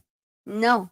Inoue said a couple days ago or today, or I can't remember. I saw it that he said that he's going to give a definitive, and I'm assuming it's going to be when the date is. In a couple days, but apparently they have. Okay. Jake Paul versus Tommy Fury. Okay, that's not what I was talking. Like, when I'm not talk about Jake Paul. Listen, I'm not super excited about that fight. Like, that's just an entertainment fight for me. Like, like, especially, I don't know when that fight's supposed to go, and I'd rather watch the Matias fight. If I'm still awake, I'll watch the Jake Paul fight, or if it's during the day. But I'm not going to sacrifice Matias for Jake Paul, Tommy Fury, even though Tommy Fury looks like an action figure to me.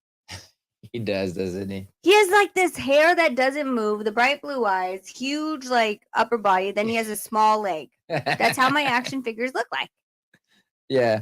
G.I. Joe. Yeah, he looks like a G.I. Joe. I swear to God, he should Got come to in. Get tough. He should come in camos. Yeah. I would die. I would absolutely die. I'd be like, oh my God, he totally looks Call like my me action Sergeant Slaughter. Oh God. Cool Boy versus Inoue May 7th sources. I mean, you would hope that they would announce it soon. BC Ramirez versus Isaac Dogby. April 1st. Yep. Yeah. Okay, there. That's another one. Okay, That's another that's 3, right? So Rabisi Ramirez Dogbo, Caleb Plant versus what's his name? He has Mark hair that Maxio. doesn't move. Quote. He From doesn't you. have hair that moves. It doesn't move. Yeah, it's like plastic. Like the freaking like if I could get one of my boys' action figures, you go like this and the hair doesn't move. That's exactly what it looks like. Like, you ever wonder why Ken doll never had real hair? What about the Shakur versus the Japanese guy? Did that? Shakur versus someone. Yeah, that one's done. Okay. Yeah. Yeah, the Japanese guy. Yeah. I love how you guys don't even care about like no someone. I don't know, D, because I always call it Dogbo, but then I guess they call it Dog Bay. How there's no A. That's what they say though. On every time that's what Who they call says it? That the announcers and all that. Dog Bay. I'm like, they also Dog say Bay. that your name is Donier. Donier. And it's not. That's Jimmy. No. Who? The Let's Get Ready to Rumble guy. What's his name? Michael Buffer says Donier. Oh. Yeah. Yeah, the one that Nonito loves is the one that did the intro where someone's announcing Lupe Contreras. That's the one that does Nonito's name right. Yeah. How about Casimiro and Aleem? When exactly the date? Are they fighting? I don't know. I would have to call Jose. Dog bag. I would have to call Jose to ask him if that's finalized. Because the problem also about that is just the rankings and which rankings they're going in. I know Casemiro had moves up the rankings in the BO, but Reis was supposed to be fighting like a double eliminator, remember? Yeah. So I don't know. Hey, is that Katie and Serrano confirmed? Yeah, May 20th, Katie and Serrano's confirmed, which I want to go to, but can't make a commitment until he figures out his fight date. Right.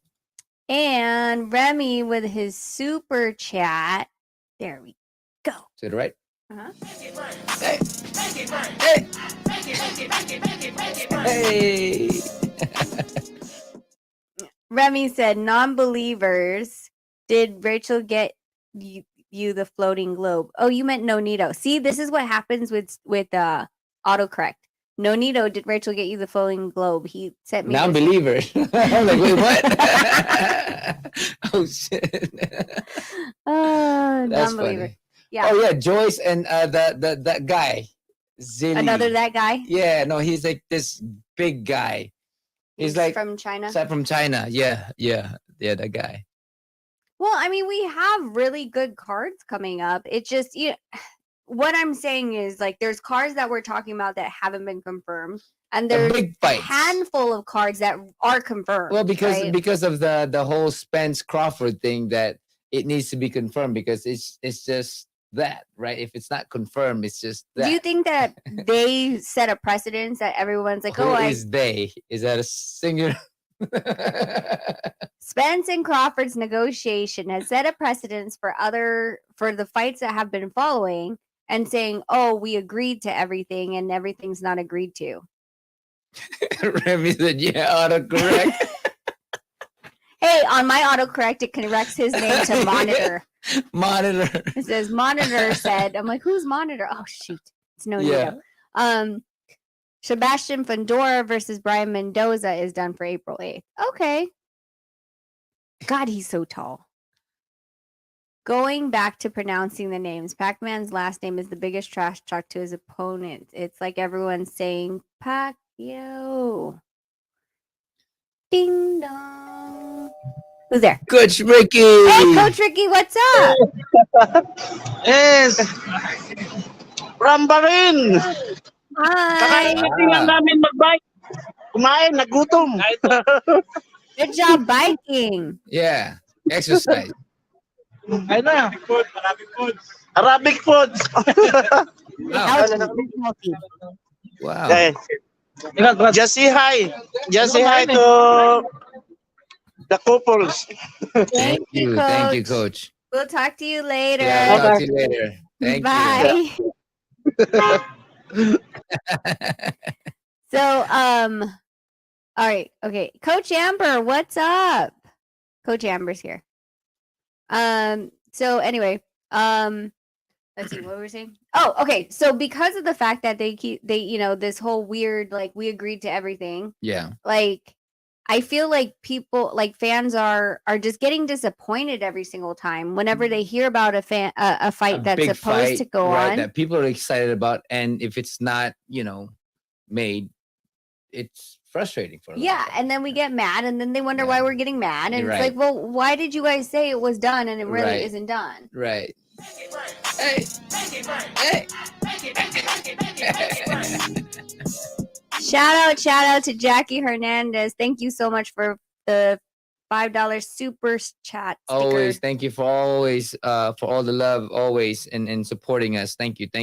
Yeah, so do you feel like boxers, promoters, managers, whoever's in the game of or twittering that these fights are done, do you feel like they deserve the backlash that they're getting for announcing these fights and then not having it go through? Oh yeah, because they get people excited and stuff like that, and people are talking about it, and all of a sudden they didn't do their job to secure the fight, and now the fight is get pushed or get canceled. And it's heartbreaking for a lot of fighters. I mean, for a lot of fans, including for as me as well. Like you're looking for it. Do you feel like the majority of these talks on Twitter are only to be clickbait or switch and bait or bait and switch? Sorry, bait and switch, where anything that happened with Regis, right? Like when Regis had fought, like his name was in everybody's mouth, right? Right. And then so all of a sudden these fighters who like people were not really paying attention to because they were just sitting on the sidelines waiting for their next fight were all over, like, they're getting notoriety again by clout chasing, by putting their name with Regis's. And then what happened? Ramirez fell through, and so did Tio. But they did get that spotlight. So when Tio now is talking about Josh Taylor, like that whole narrative had followed. You know what I'm saying? Yeah. Do you think that they're actually doing this on purpose? I think there's always a purpose to the things that they do, right? And one, to see the people's reaction, to see if it can be something that they are going to be excited about or not, and then again can also follow the direction of where they're going. Yeah. What's that? Remy, it says your device is not connected. Just FYI. Yeah. Yeah, I can't bring you up because it says device is not connected. If you want to drop and then come back in, I'll drop the link. Undercard and Boxing said, how much money was lost with Spence versus Bud when people bought tickets and hotels? See, the problem with that is like, okay, I get the tickets and hotels. Well, no tickets were sold, but the hotels and maybe the flights. Sometimes, you get a really cheap flight and you book it because you're like, hey, it's like $60, right? So why wouldn't you book it? But the problem is that flight's non-refundable. So then you're screwed. Hotels, usually they do have depending. Hi, Poro. Usually they have, a cancellation policy. But I think the problem that I see is for the ones that work, right? And you have to take time off, and then you can't get that time back, especially when you're trying to switch with someone to cover you so you could go for the weekend of the fight. For me, it's always about finding, making sure the kids are taken care of while I'm gone. just doing all that logistics just to find out that it's not there. Happening. Yeah, like you got to remember all these, like the people that do have jobs, right? They have to put in for it, Right. and sometimes they save. Vacation. Yeah, well, look at my dad, right? Right. When he was still working, he would move his vacations. He'd save him all the vacations. Yeah.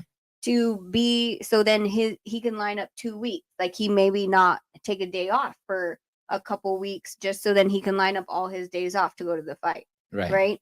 So people are having issues like this. They want to support, and yet how do you when you're literally losing money trying to go to fights that don't come into fruition? Well, the thing is, like, I think who was saying here that the boxing fans are the most abused because that's we're so excited, we're so emotional when it comes down to a lot of it, and when it comes down to like the fight is here, and then we want to get the cheaper tickets, the flight tickets, we want to set everything up, and we do it in advance, and then it gets pulled and all of that stuff. Sometimes when we get the cheapest ticket or the cheapest everything, guess what? It's not refundable. So we're pretty much stuck with it. And like you said, we're very abused when it comes down to a lot of that stuff, man. So I hear you. That's why for us, it's like, I don't know if I should do this. But then if it's closer to the fight, guess what? It's so much more expensive, man.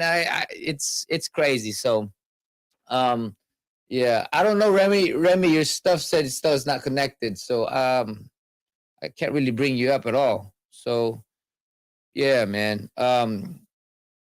Yeah, I mean, going back into it, that's really the biggest thing is because fighters, they have their own thing, but the fans, when we want to watch the fight, guess what? We have, we try to make it, we try to plan everything out. And when we plan everything out, we want everything to be cheaper, and we want everything cheaper. Guess what? You can't get a refund for it, and we're stuck with it. And again, we are very much what's the word for it, man? Abused, so and now because of all of this stuff, it's just been going back and forth that we need to solidify if the fight is going to happen because of all of this stuff that's happening. And it's unfortunate, but because of that, a lot of fights are falling apart, and yeah. So when you already booked flight and hotel, but the flight got canceled. What is that? Hold on, let me see. Why is that doing that? I don't know what's going on here. New stuff, man. Yeah. So fights like let's go back to one of the thing here. I think it was Ben Adams said, I feel sorry for Jack Catterall, Josh Taylor messing him around and ducking. That was a good fight, and we want to see that fight too. And again, things like this happen. Fight doesn't go through because there's a supposed injury and stuff like that, and and it gets pulled out. I mean, the Broner fight as well is one of them. I mean, not that people were looking forward to having him fight the other kid, but still, a fight is a fight and it gets pulled out that easily. But the Jack Catterall, Josh Taylor was something that a lot of people were looking forward to seeing, and and it not that it happened once, it happened twice. And sometimes people are like, we're done with this, man. We're done with this, and now they're fighting different people. So I do feel bad. I feel bad for Jack, because of what happened. Wait, I heard you talk about Adrian Broner. Okay. We didn't talk about that one yet. All right. I'm gonna drop the link in case anybody wants to talk about Adrian Broner. I gave all the thoughts on Canelo fighting back in. Okay, Remy will answer your question first. Weird. I don't know. Sometimes that happens on my devices too, and I have to restart it. It might be because you have too many apps open or something that's using the mic and whatever. Anyway, thoughts on Canelo fighting back in How do you pronounce that? Jalisco or Jalisco? Jalisco, Okay. Mexico. You know, I love it when we go back to the Philippines and fight. So I'm sure like that's his, you know, his kind of like way of Giving fighting. back. Yeah, going back and Giving back to his people. Yeah, I think so. I love it when you fought in Cebu. Yeah, there was a lot of people that showed up. Like it's different fighting it in front of, you know, your home crowd, right? I mean, I know for sure you would love to fight in the Bay Area. It's kind of like My the same people. thing, right? It has to be in Oakland. My people. But you know, I think that it's good for him to go back there. Now, do I really care about John Ryder? No. I don't really care about John Ryder. Right? I don't care about John Ryder. I don't know if I'd watch that fight. I mean, I would watch the fight if you guys are like, okay, we really want your breakdown. But besides that, I don't really, you know, I'd rather see him if he wants to fight Bivol again, fight Bivol again, because I keep hearing all these excuses. So fight Bivol again.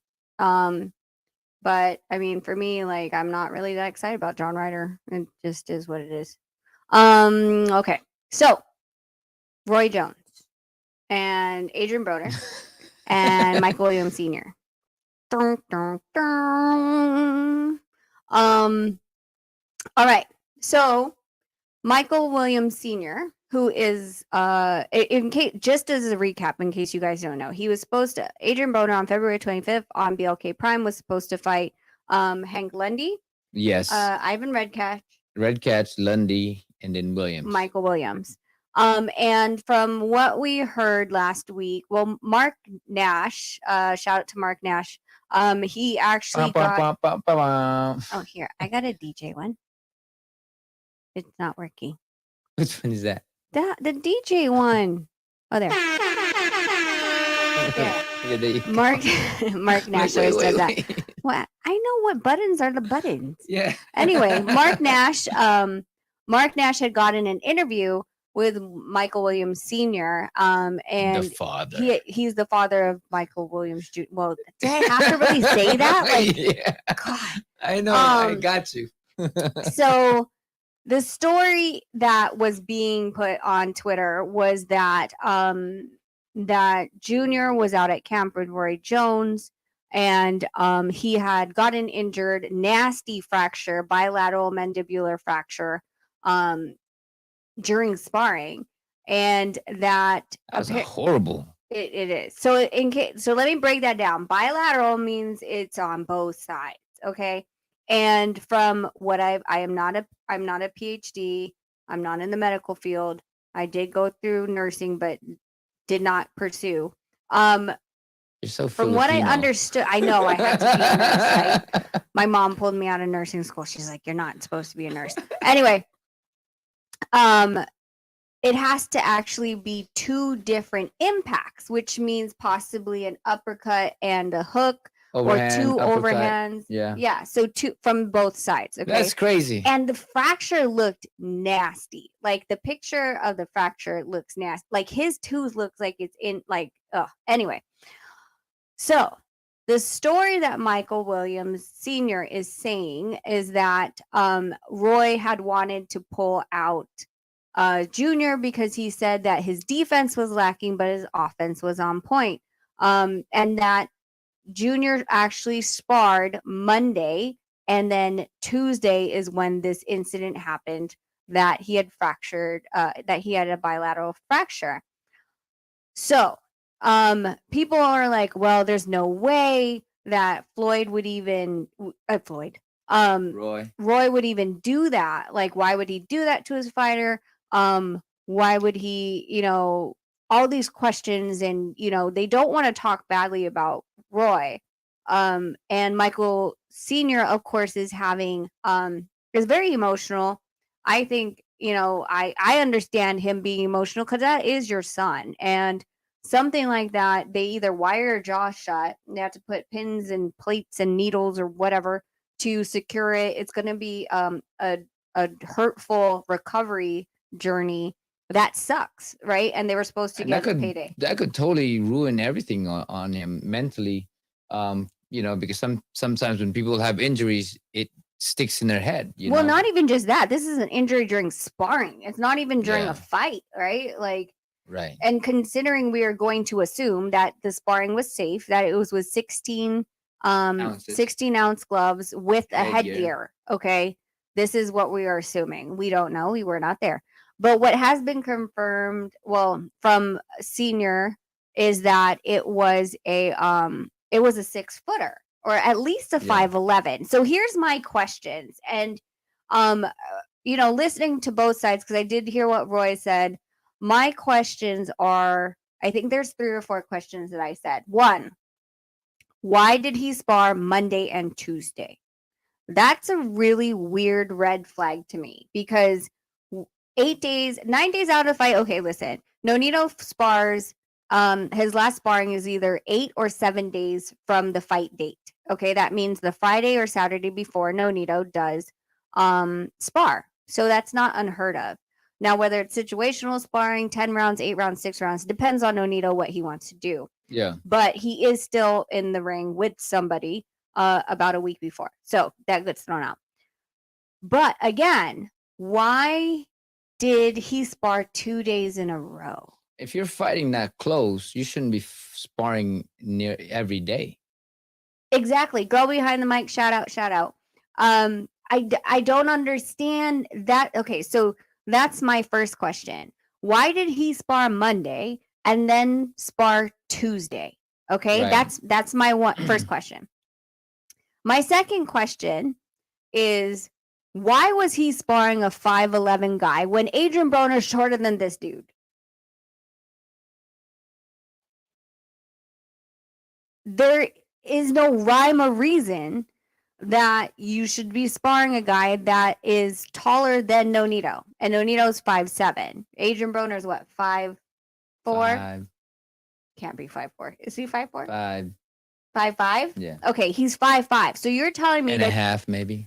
Are you giving him a half? Maybe 5'6". Maybe just say 5'6". Okay. 5'6". So you're sparring someone who is 5 inches to 6 inches taller than the opponent you're going to fight. Yes, that doesn't make sense. Okay, so that's my second question. My third question, and this is not really a point, but it just is interesting to me. Shout out, Steven. My question is, when did he book his flight to Germany? Okay, like I said, it's not a really big point, but it's a point to me, because if you were deciding that you weren't already going to be there, your ticket would have been booked weeks ago, right? Or at least a week before this incident happened. Now, if he booked the ticket when the incident happened, he knew the fight wasn't going to go through, and he's like, screw it, I'm going to head to Germany. Okay, that makes sense to me. But if this ticket was booked before, that puts a question in my mind.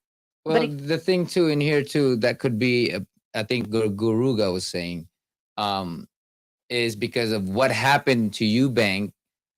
Maybe he was trying to pull him out because he knew that he was going to lose this fight and might maybe make him look bad even more, and saying about his brand, damaging his brand if he loses in that way. So wouldn't you just step aside? What? Wouldn't you just step aside as a coach and just say, hey, listen, I don't believe that this is something that I knew you were going to say something like that. Step aside. So step aside fee. Wouldn't you just say? Yeah, I think you just bow out, man. Just bow out. Yeah. I mean, don't say step aside. Just say bow out.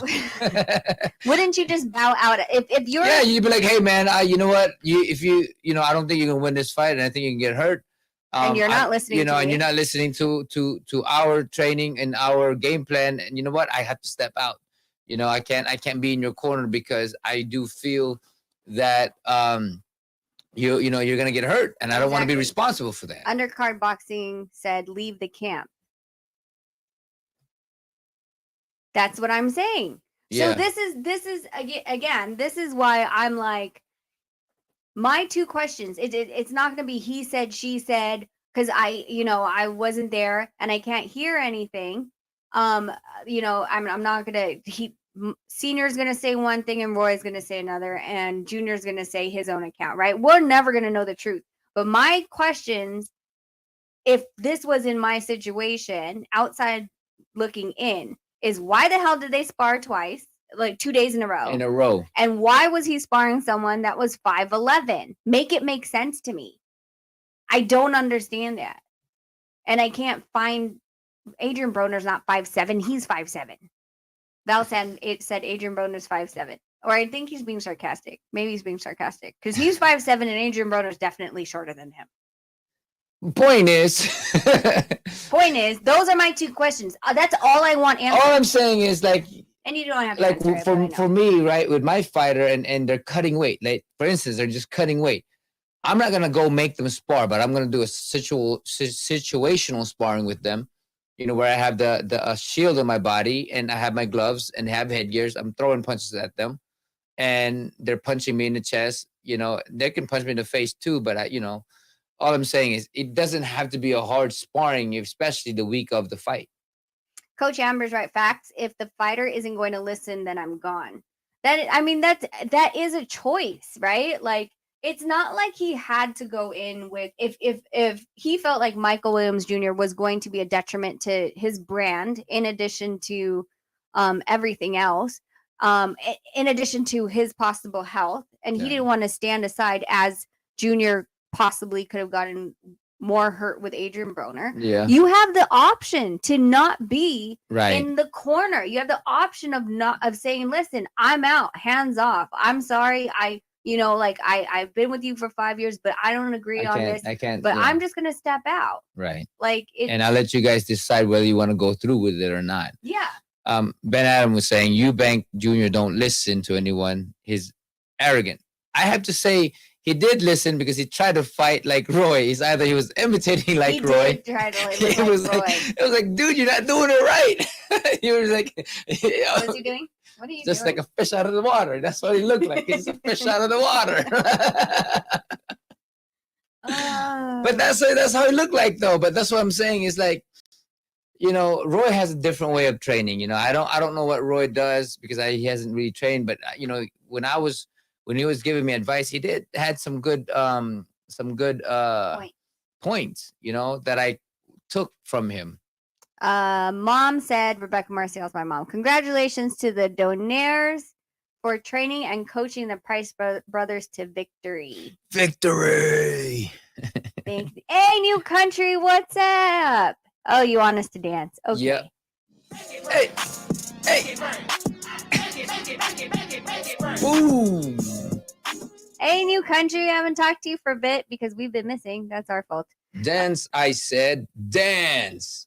What's up, Rachel Nonita? Working but turned in. Hope you guys are doing good. Who you got? What's that? Who you got this upcoming weekend? There you go. So New Country, we're probably going to be we'll do a breakdown Saturday morning with my son, since that's something he wants to be involved in with the channel. So we'll do a breakdown and then we'll let you know. Yeah, we'll let you know from there. So back to what I was saying. Yeah, he said, she said, not that I don't really care. I just will never know the truth of the matter. I just want, and again, they'll probably never answer my question, but that's, hey, Carl, that's my push on that is tell me why. Carl. And then it would make sense to me. But right now, the two days sparring in a row and the height I don't understand doesn't make that. sense to me. I just don't understand it. So if anyone can answer that, then you can tell me why. Especially you're like less than 2 weeks into the fight. 8 days, I think. Yeah. Yeah. That's not cool. But again, 5'11".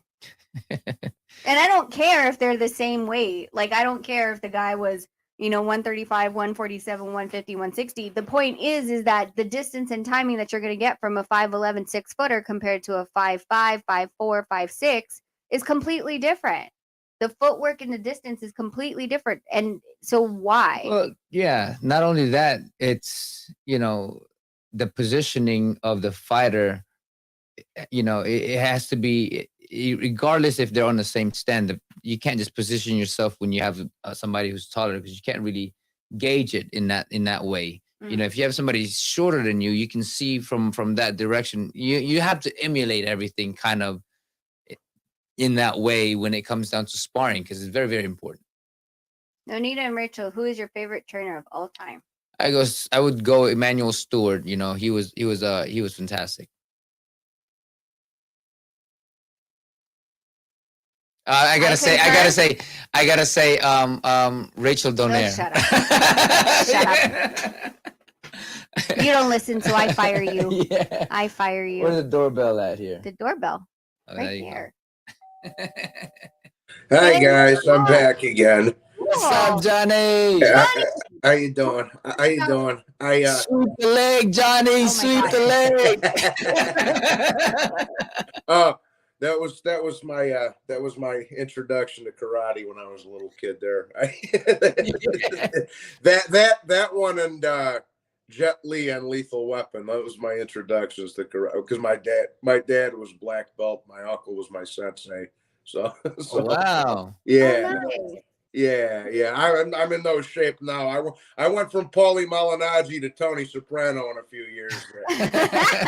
We saw Paulie last weekend. Last weekend He was a commentator for the Price Brothers. Yeah. Paulie's a great commentator. He is a good commentator, man. Yeah. I certainly think so. But I had a couple. I just thought of I was sitting here doing some work. I just thought of a couple of questions while I was like. If you don't mind, I'm not interrupting nothing. I hope. No, not at all.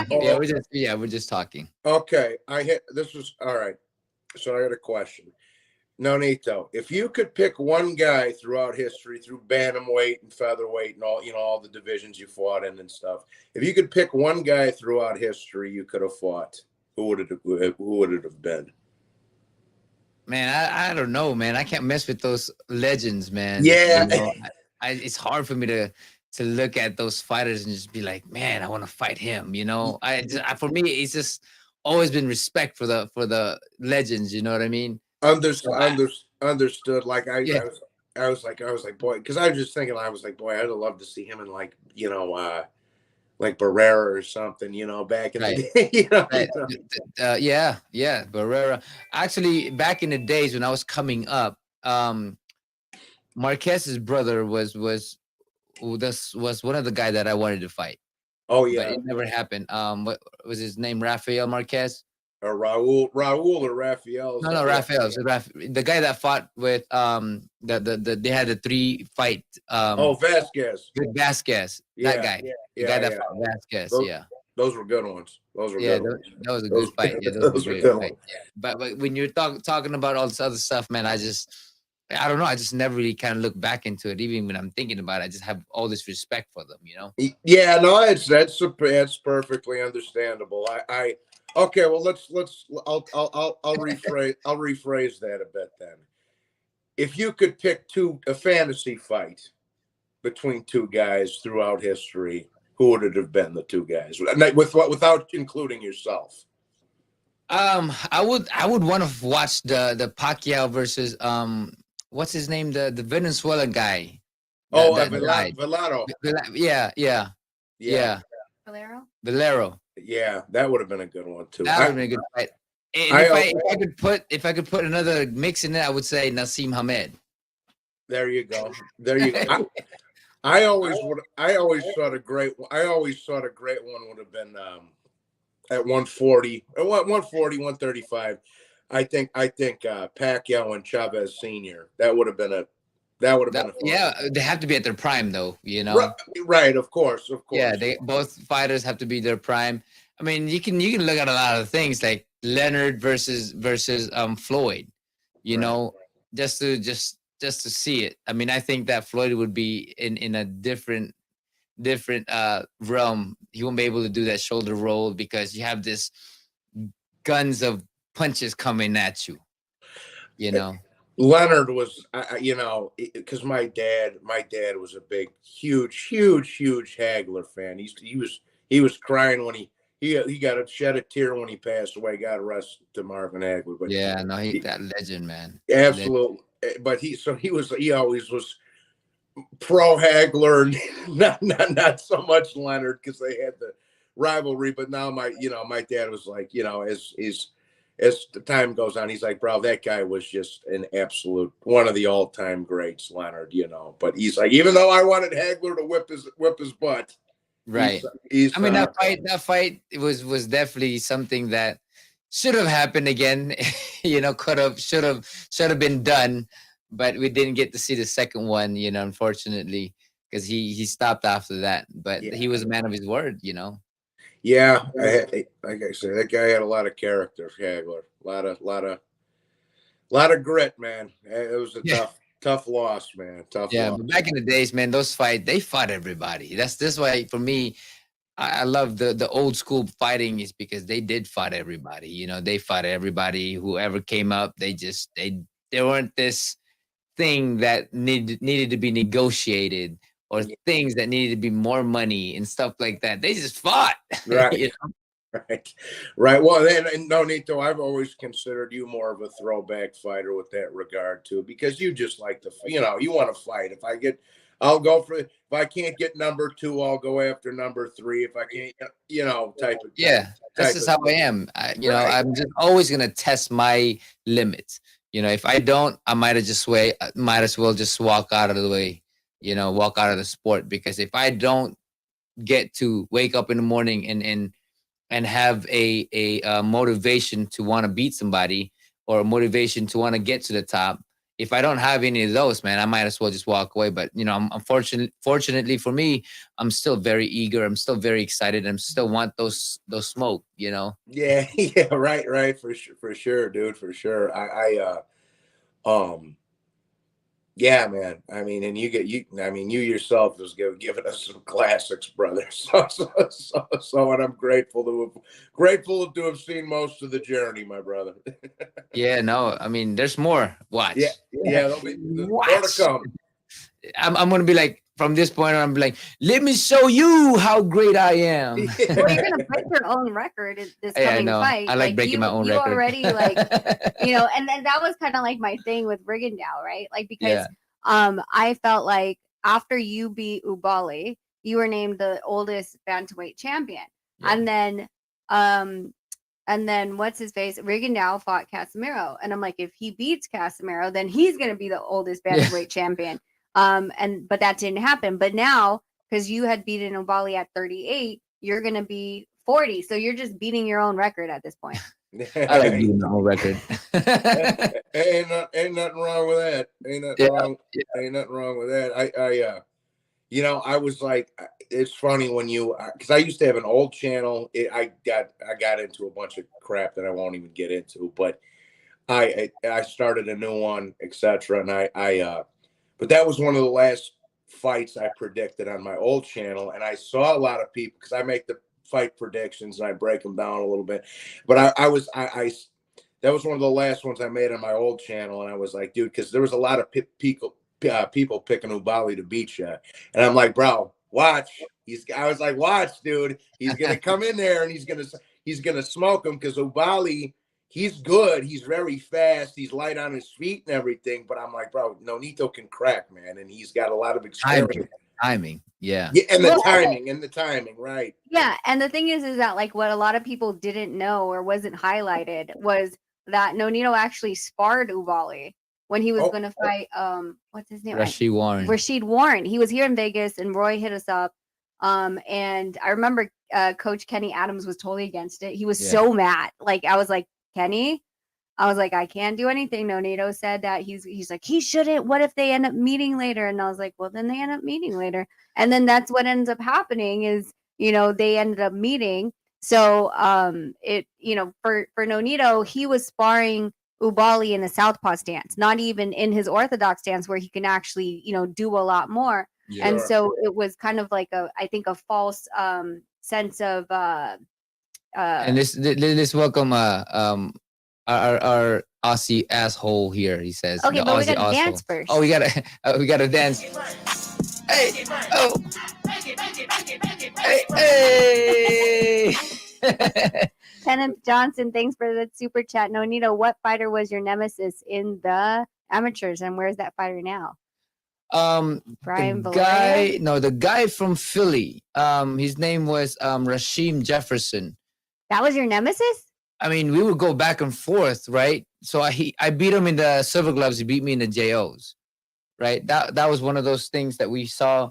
Okay. Yeah, but we never got to meet because after that, because of the fact that I ended up turning pro. But me and him was going back and forth all the time.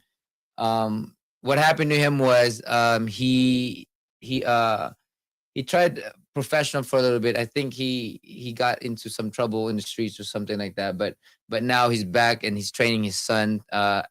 He's a trainer now, and he got his son as a professional fighter now too. So okay. Yeah, so you don't think that Valoria was a nemesis of yours? No, I think I beat Valoria, although I didn't get the decision. If it was a professional fight, he probably would have beat me in the first round because he did catch me with a good punch, but that was only a point in the system, and I was throwing a lot of punches. I don't think he was never really a nemesis. A nemesis, but with Rasheem, we would go back and forth. I almost knocked him out in the first round, and in the first fight, I dropped him. In the second fight, he just overwhelmed me with so many punches. So it was one of those things, But there wasn't really anyone that was going back and forth with me. Yeah. Let me answer Teach's thing, and then I'm going to go to Carl. Teach's thing said Sean Gibbons looks like he's on a roll. Not now. They got Lara as champion. How do you guys feel about that? I had to ask. No, of course, Teach. You can ask anything you want. About Sean Gibbons being on a roll. Congratulations to Lara, of course, 100%. As far as Sean Gibbons, I'll tell you exactly what he did wrong. And I predicted this. What I did not know is that Sean Gibbons is actually an advisor to Fernando Martinez as well. So he was representing Fernando Martinez and Jade Bornea, who is the mandatory for the IBF, at the very exact same time. I said if I was Jade's manager, I would actually take the step aside from Martinez, make an easy 20,000, and then allow Nonito to beat Martinez, and then you fight for a vacant, so you get 2 belts. But right now, where it stands, he basically screwed the fighters by getting them a purse bid for 25,000, and Jade Bernay is walking away with 8,000 minus 30% of the promotional fee, 30% for the management, 10% for the trainer. And in addition to all the expenses he's incurring in Las Vegas, Nevada. So, Carl, what's up? Hey, guys. Johnny boy, how are you, mate? What's up, Carl? Hey, Carl. Oh, where's Jason hiding? I know, Carl. Carl's my buddy. Listen, Rachel, you know as well as I do, it's all in this promotional bullshit. I know. I just like to pull your chain. I actually spoke with a guy. I don't know if you know Lyndon Hosking. He's a promoter in Australia, former boxer, Commonwealth Games bronze medalist. I spoke with him on Monday actually, and I asked him about I was on his show. He's got a show talking about Aussie boxing, and Jason's gutted. Like, Jason really wanted the Nonito fight. He said he wanted that fight more than anything because to him that cements a bit of legacy, Yeah. So Jason's apparently gutted that the fight couldn't be made, and he wanted that fight more than he wanted to take the WBO route. So that's I believe what that. I've been told. What? Wait. I believe Wait. that. Rewind. Wait. Okay, hold on. We're gonna do a super chat. I know we're gonna do a super chat, and then I'm gonna. Hey. Remy, Nonito's favorite ref of all time, Mel Slane, 100%. Let's get it on. So okay, wait. What do you? So Jason's not fighting the PO route? No, he's taking the PO route, but he said he wanted to fight me the most. Oh, okay. Yeah, that's right. I believe that. Yeah, he did. He 100% wanted to fight Nonito. He said that to him that was the legacy fight. Mm-hmm. And apparently all it's got to do with is your promotional company not having a TV deal. Oh my God, Carl, are we really gonna No, go? Carl. That's what I've been told. I don't shoot the messenger. I'm shooting the messenger. Okay, well, we're gonna send the messenger back with loaded ammo. Here's the message.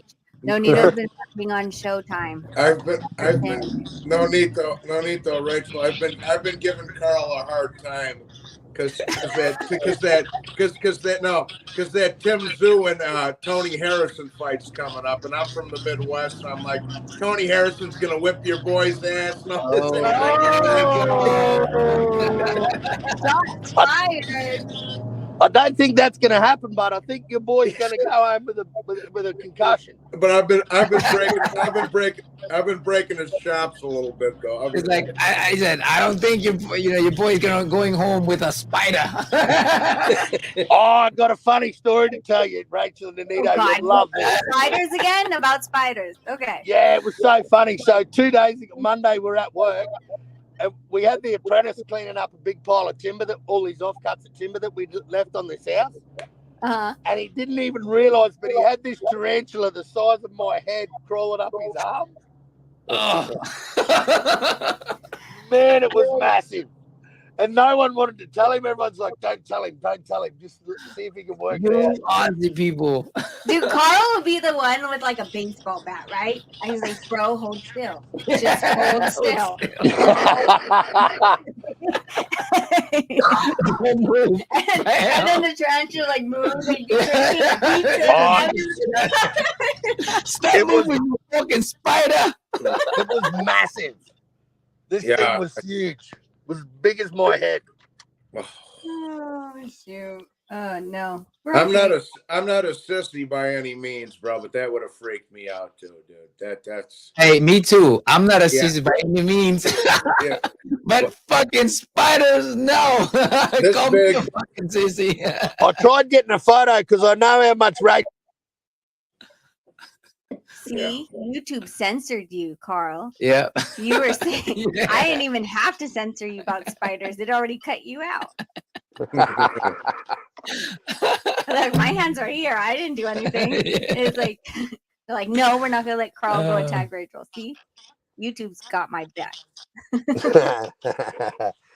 But yeah, no. And then when he seen it, he squealed like a little girl. It was so funny.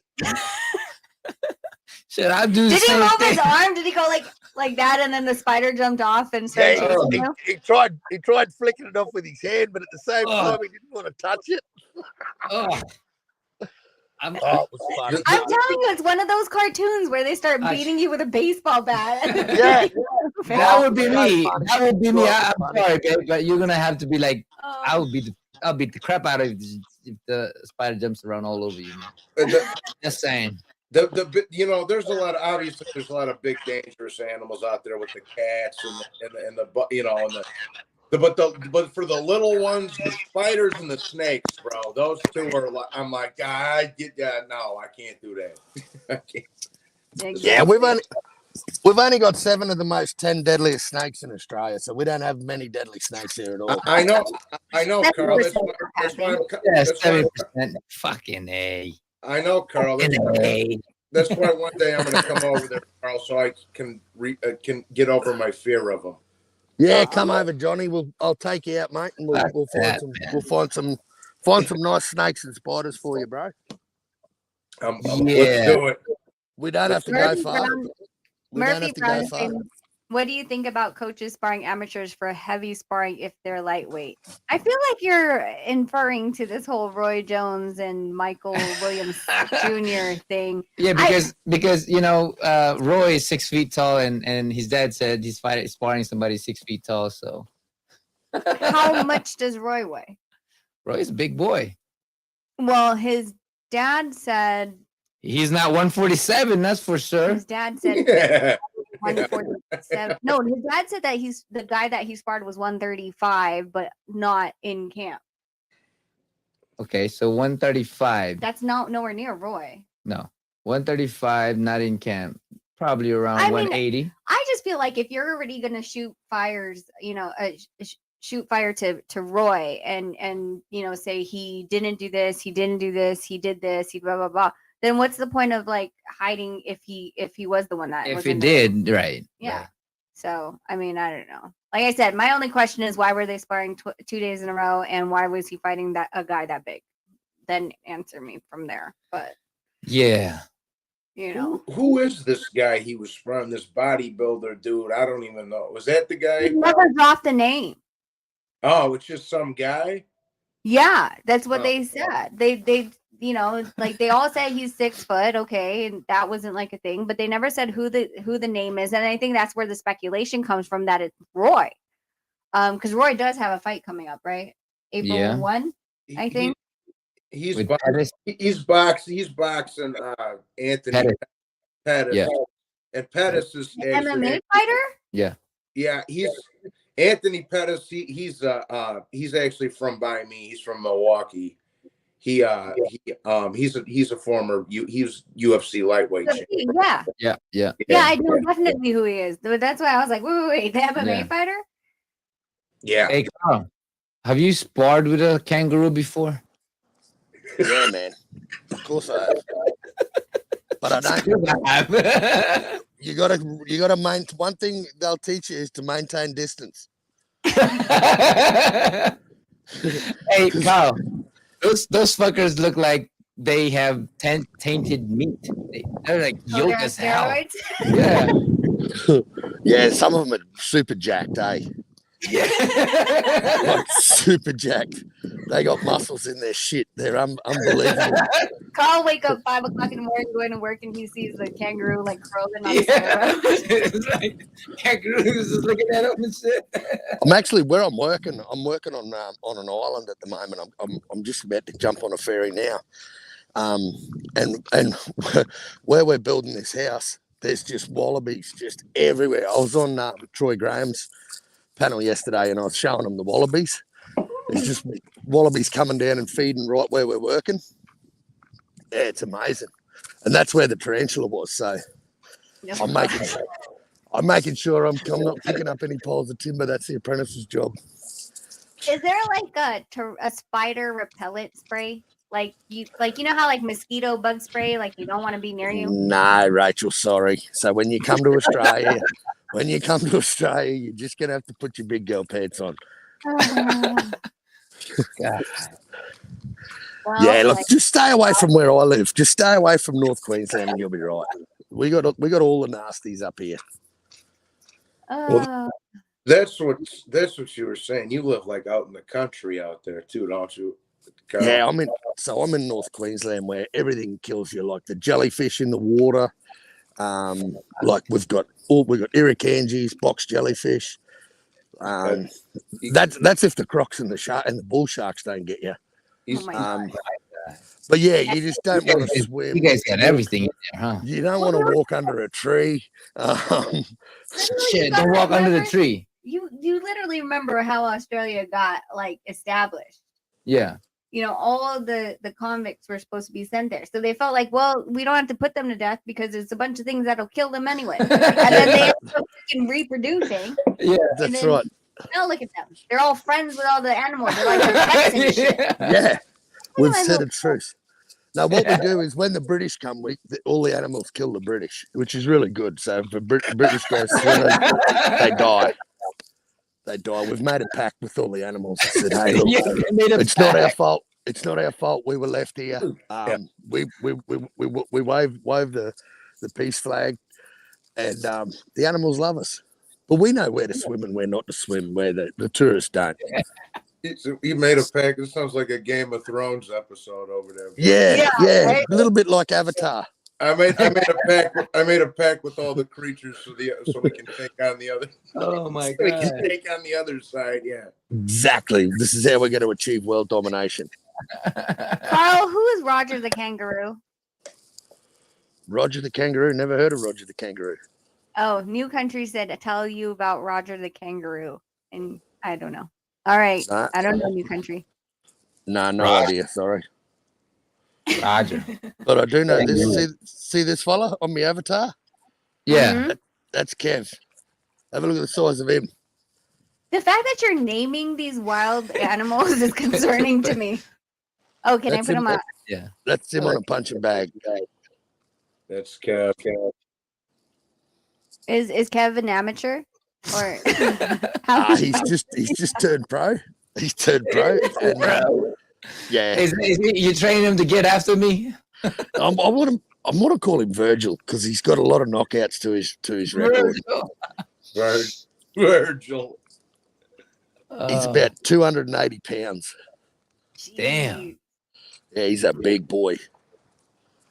How much can he bench? A small marsupial, about let's say about 80 pounds.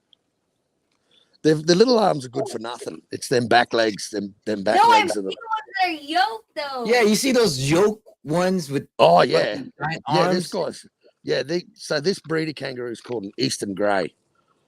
Eastern Grey, they're the big monster. Like they grow 7 feet tall and they're nasty. Yeah, that thing there's over 6 foot. God damn. Yeah, they're big. They're big, but they're out west, so they're in the middle of Australia. They're not on the coast. Those ones are out in How come Jason has never walked in with a kangaroo? Because he's a city boy. He's a city slicker. That'd be cool. Yeah, you got a pet kangaroo. I think that'd be cool if we ever find Australia walking with a kangaroo. Yeah, I'm walking in. Hey, you gotta provide us with a kangaroo. And the kangaroo has a shadow box. They actually had I think it was in the 50s. There's footage in black and white of a guy actually boxing a kangaroo. Oh man. Hey, I think that'd be great. But let's make it rain. Hey.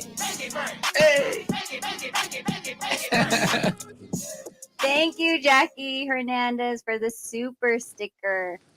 Did you know, Johnny? Did you know that my boy is the one that made that little jingle? Oh, yeah.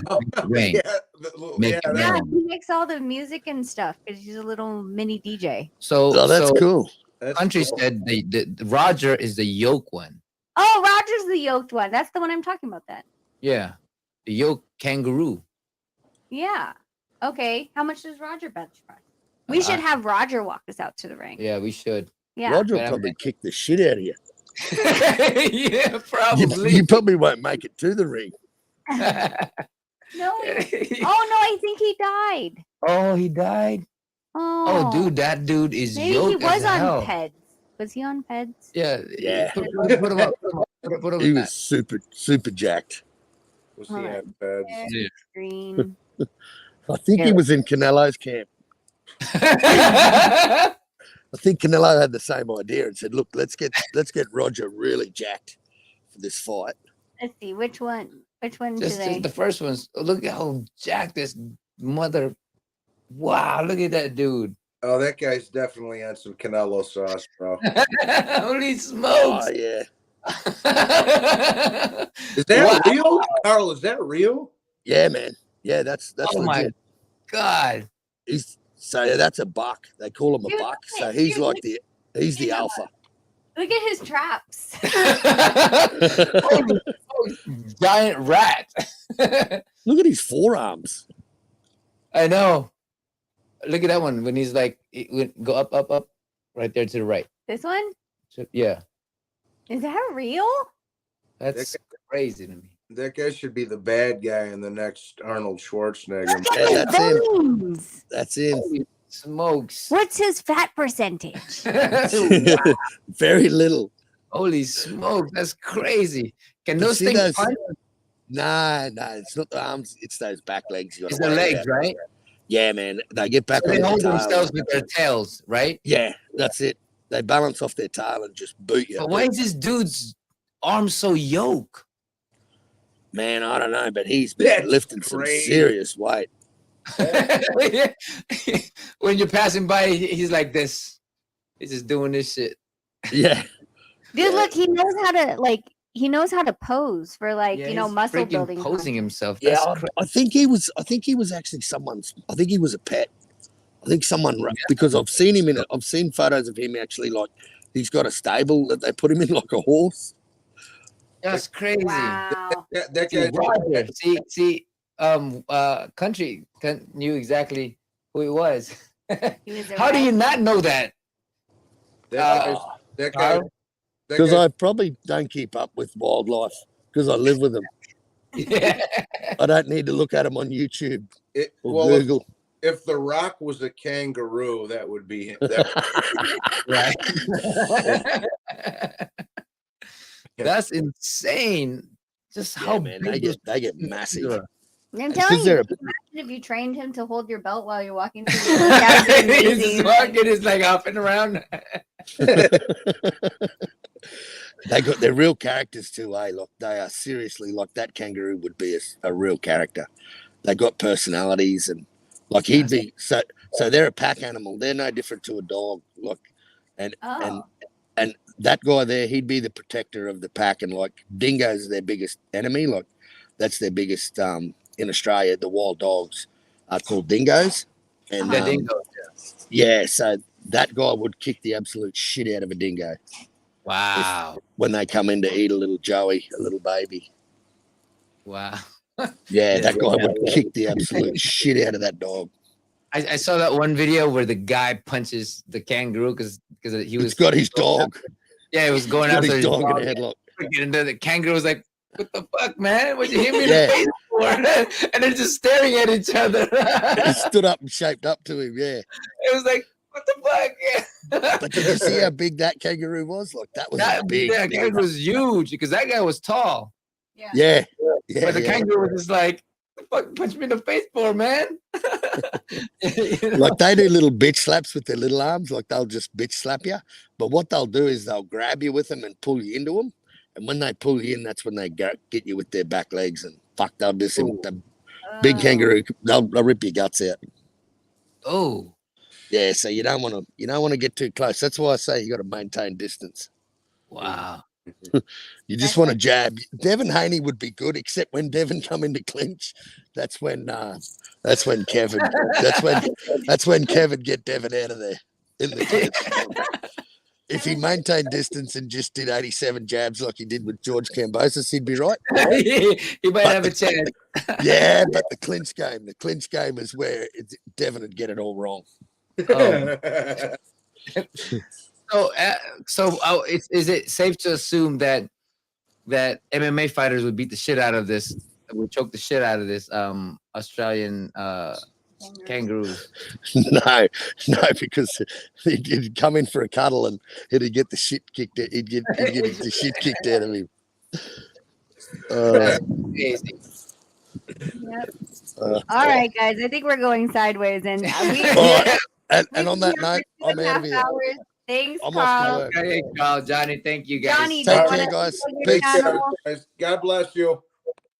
Johnny, do you want to plug your channel and say your last words? I'll put a link in the chat. I'll put a link. Okay. Oh, awesome, man. Thank you for being here. Thank you guys for having me. God bless. You too, brother. Thank you. And to everybody out there, thank you guys for coming in, tuning in. I know that we just got back, but we got more coming in tomorrow. We're coming in tomorrow as well. Yeah, tomorrow's Wednesday. Tomorrow's War Wednesday. We're gonna have to figure out, leave comments in the comment section what you guys think that we should be talking about. War Wednesday again is one of those times where we just go out in pretty much uncensored. I mean, we're usually uncensored as it is.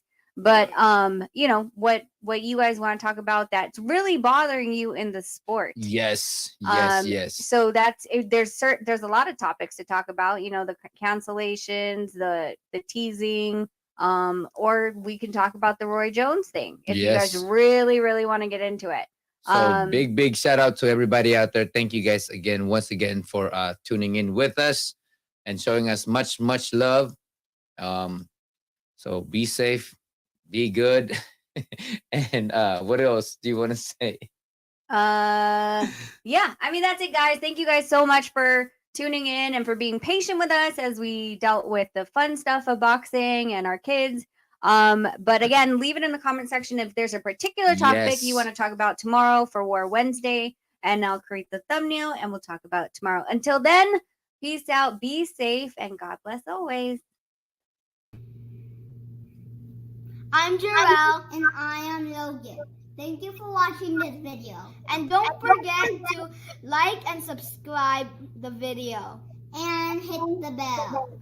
Ding, ding, ding. KO! Jinx, got ya.